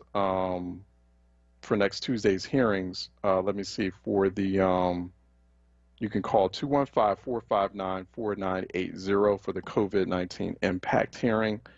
That's Frank Iannuzzi at phila.gov. Oh, it says frank.iannuzzi, IANNUZZI at phila.gov. So either call the 215-459-4980 number or frank.iannuzzi at phila.gov by 3 p.m. on Monday, July 27th for the COVID-19 impact hearing. And speakers wanting to give testimony on the fiscal position hearing should call 724-552-7379 or email laurel.gerbach at phila.gov by 3 p.m. on Monday, July 27th. So, definitely check that out. Let's see. Also, I think we have some breaking news coming out of Philly. Oh, we do some breaking news as well. Not so much breaking news on people hearing about this, but Comcast extending free internet services for low-income families through end of 2020. So they have made that announcement as well. So I'm just noticing that across the wire. They are extending free internet services through the Internet Essentials package, and that will be available to new and/or eligible customers. So that was it was supposed to be expiring, that had already expired at the end of last month. I think it was supposed to be expiring at the end of this month, but they're going to extend it through the end of the year, the end of 2020. So Comcast probably hearing from a lot of customers who are in need of that, and probably listening to that universal student broadband discussion as well. So we'll see where that goes. There's a lot of discussion about that. And AT&T, Verizon, everyone in that space, it's a good thing. It's a good thing. It's a good business decision if there's a lot of pressure in that space to make that happen. And it's a good thing. It's a good business decision. So it's not anything unreasonable to suggest. And it's not unreasonable either to demand, and it works out. It works out for everyone. It's a win-win situation. It just definitely helps the entire kind of economic situation that especially that folks are dealing with. So that's out there as well. So thank you for putting that across my wire, Troy. Let's go ahead and wrap this session, this Wednesday midweek session of Reality Check. You will hear me a little bit later on this afternoon, evening, on Keeping It Real with Reverend Al Sharpton. I'm on there every Wednesday providing political analysis, co-hosting with the Reverend Al Sharpton, National Action Network. So looking forward to that, and you will hear that here an encore presentation of that every evening here on WURD. So looking forward to that. The Source with Black Women's Leadership Council is coming up next. Some of my favorite people in the city of Philadelphia. It's my favorite sister in the planet. In the house is the Black Women's Leadership Council. So I miss those conversations with them. So I can't wait to see them on the other side of this apocalypse. I really can't. But looking forward to hearing them at the Source. That's coming up next. So keep your WURD radio dial locked in for more of that. Want to appreciate everyone hanging in there with us for a very busy Wednesday midday session. There's a lot of important issues to talk about and unpack, and we'll do that again tomorrow with a bit of your perspective. Appreciate folks who are chiming in at Facebook Live, at our Facebook live stream, watching us on Word TV. So thank you. See you there. Good afternoon to you. Want to thank Troy Wilmore on the Board of Steel as well. Appreciate that. Also tomorrow, 6:30 to 8:30 p.m., once again, Black Clergy of Philadelphia holding a session on violence in Philadelphia. What is the plan? What is the plan? That's what we're going to focus on. You want to go to facebook.com/BC, BCVP Inc. /BCVP Inc. On facebook.com. To watch that live. That'll be in Zoom session. It'll be on Facebook live streaming there. So definitely looking forward to that conversation. Looking forward to seeing you all there with your questions and your comments on what we need to do. Okay, that wraps this session. We're getting into the Source with the Black Women's Leadership Council. I'm signing off. I'm Charles Ellison. Go to twitter.com @EllisonReport or the BENote.com for the latest there, our companion magazine for this program. So in the meantime, Philly wants you to stay sharp, stay smart, but more importantly, stay safe. And stay cool, and make sure everyone around you is staying cool as well. Have a great afternoon and a good evening. I'll talk to you tomorrow, God willing. Take care.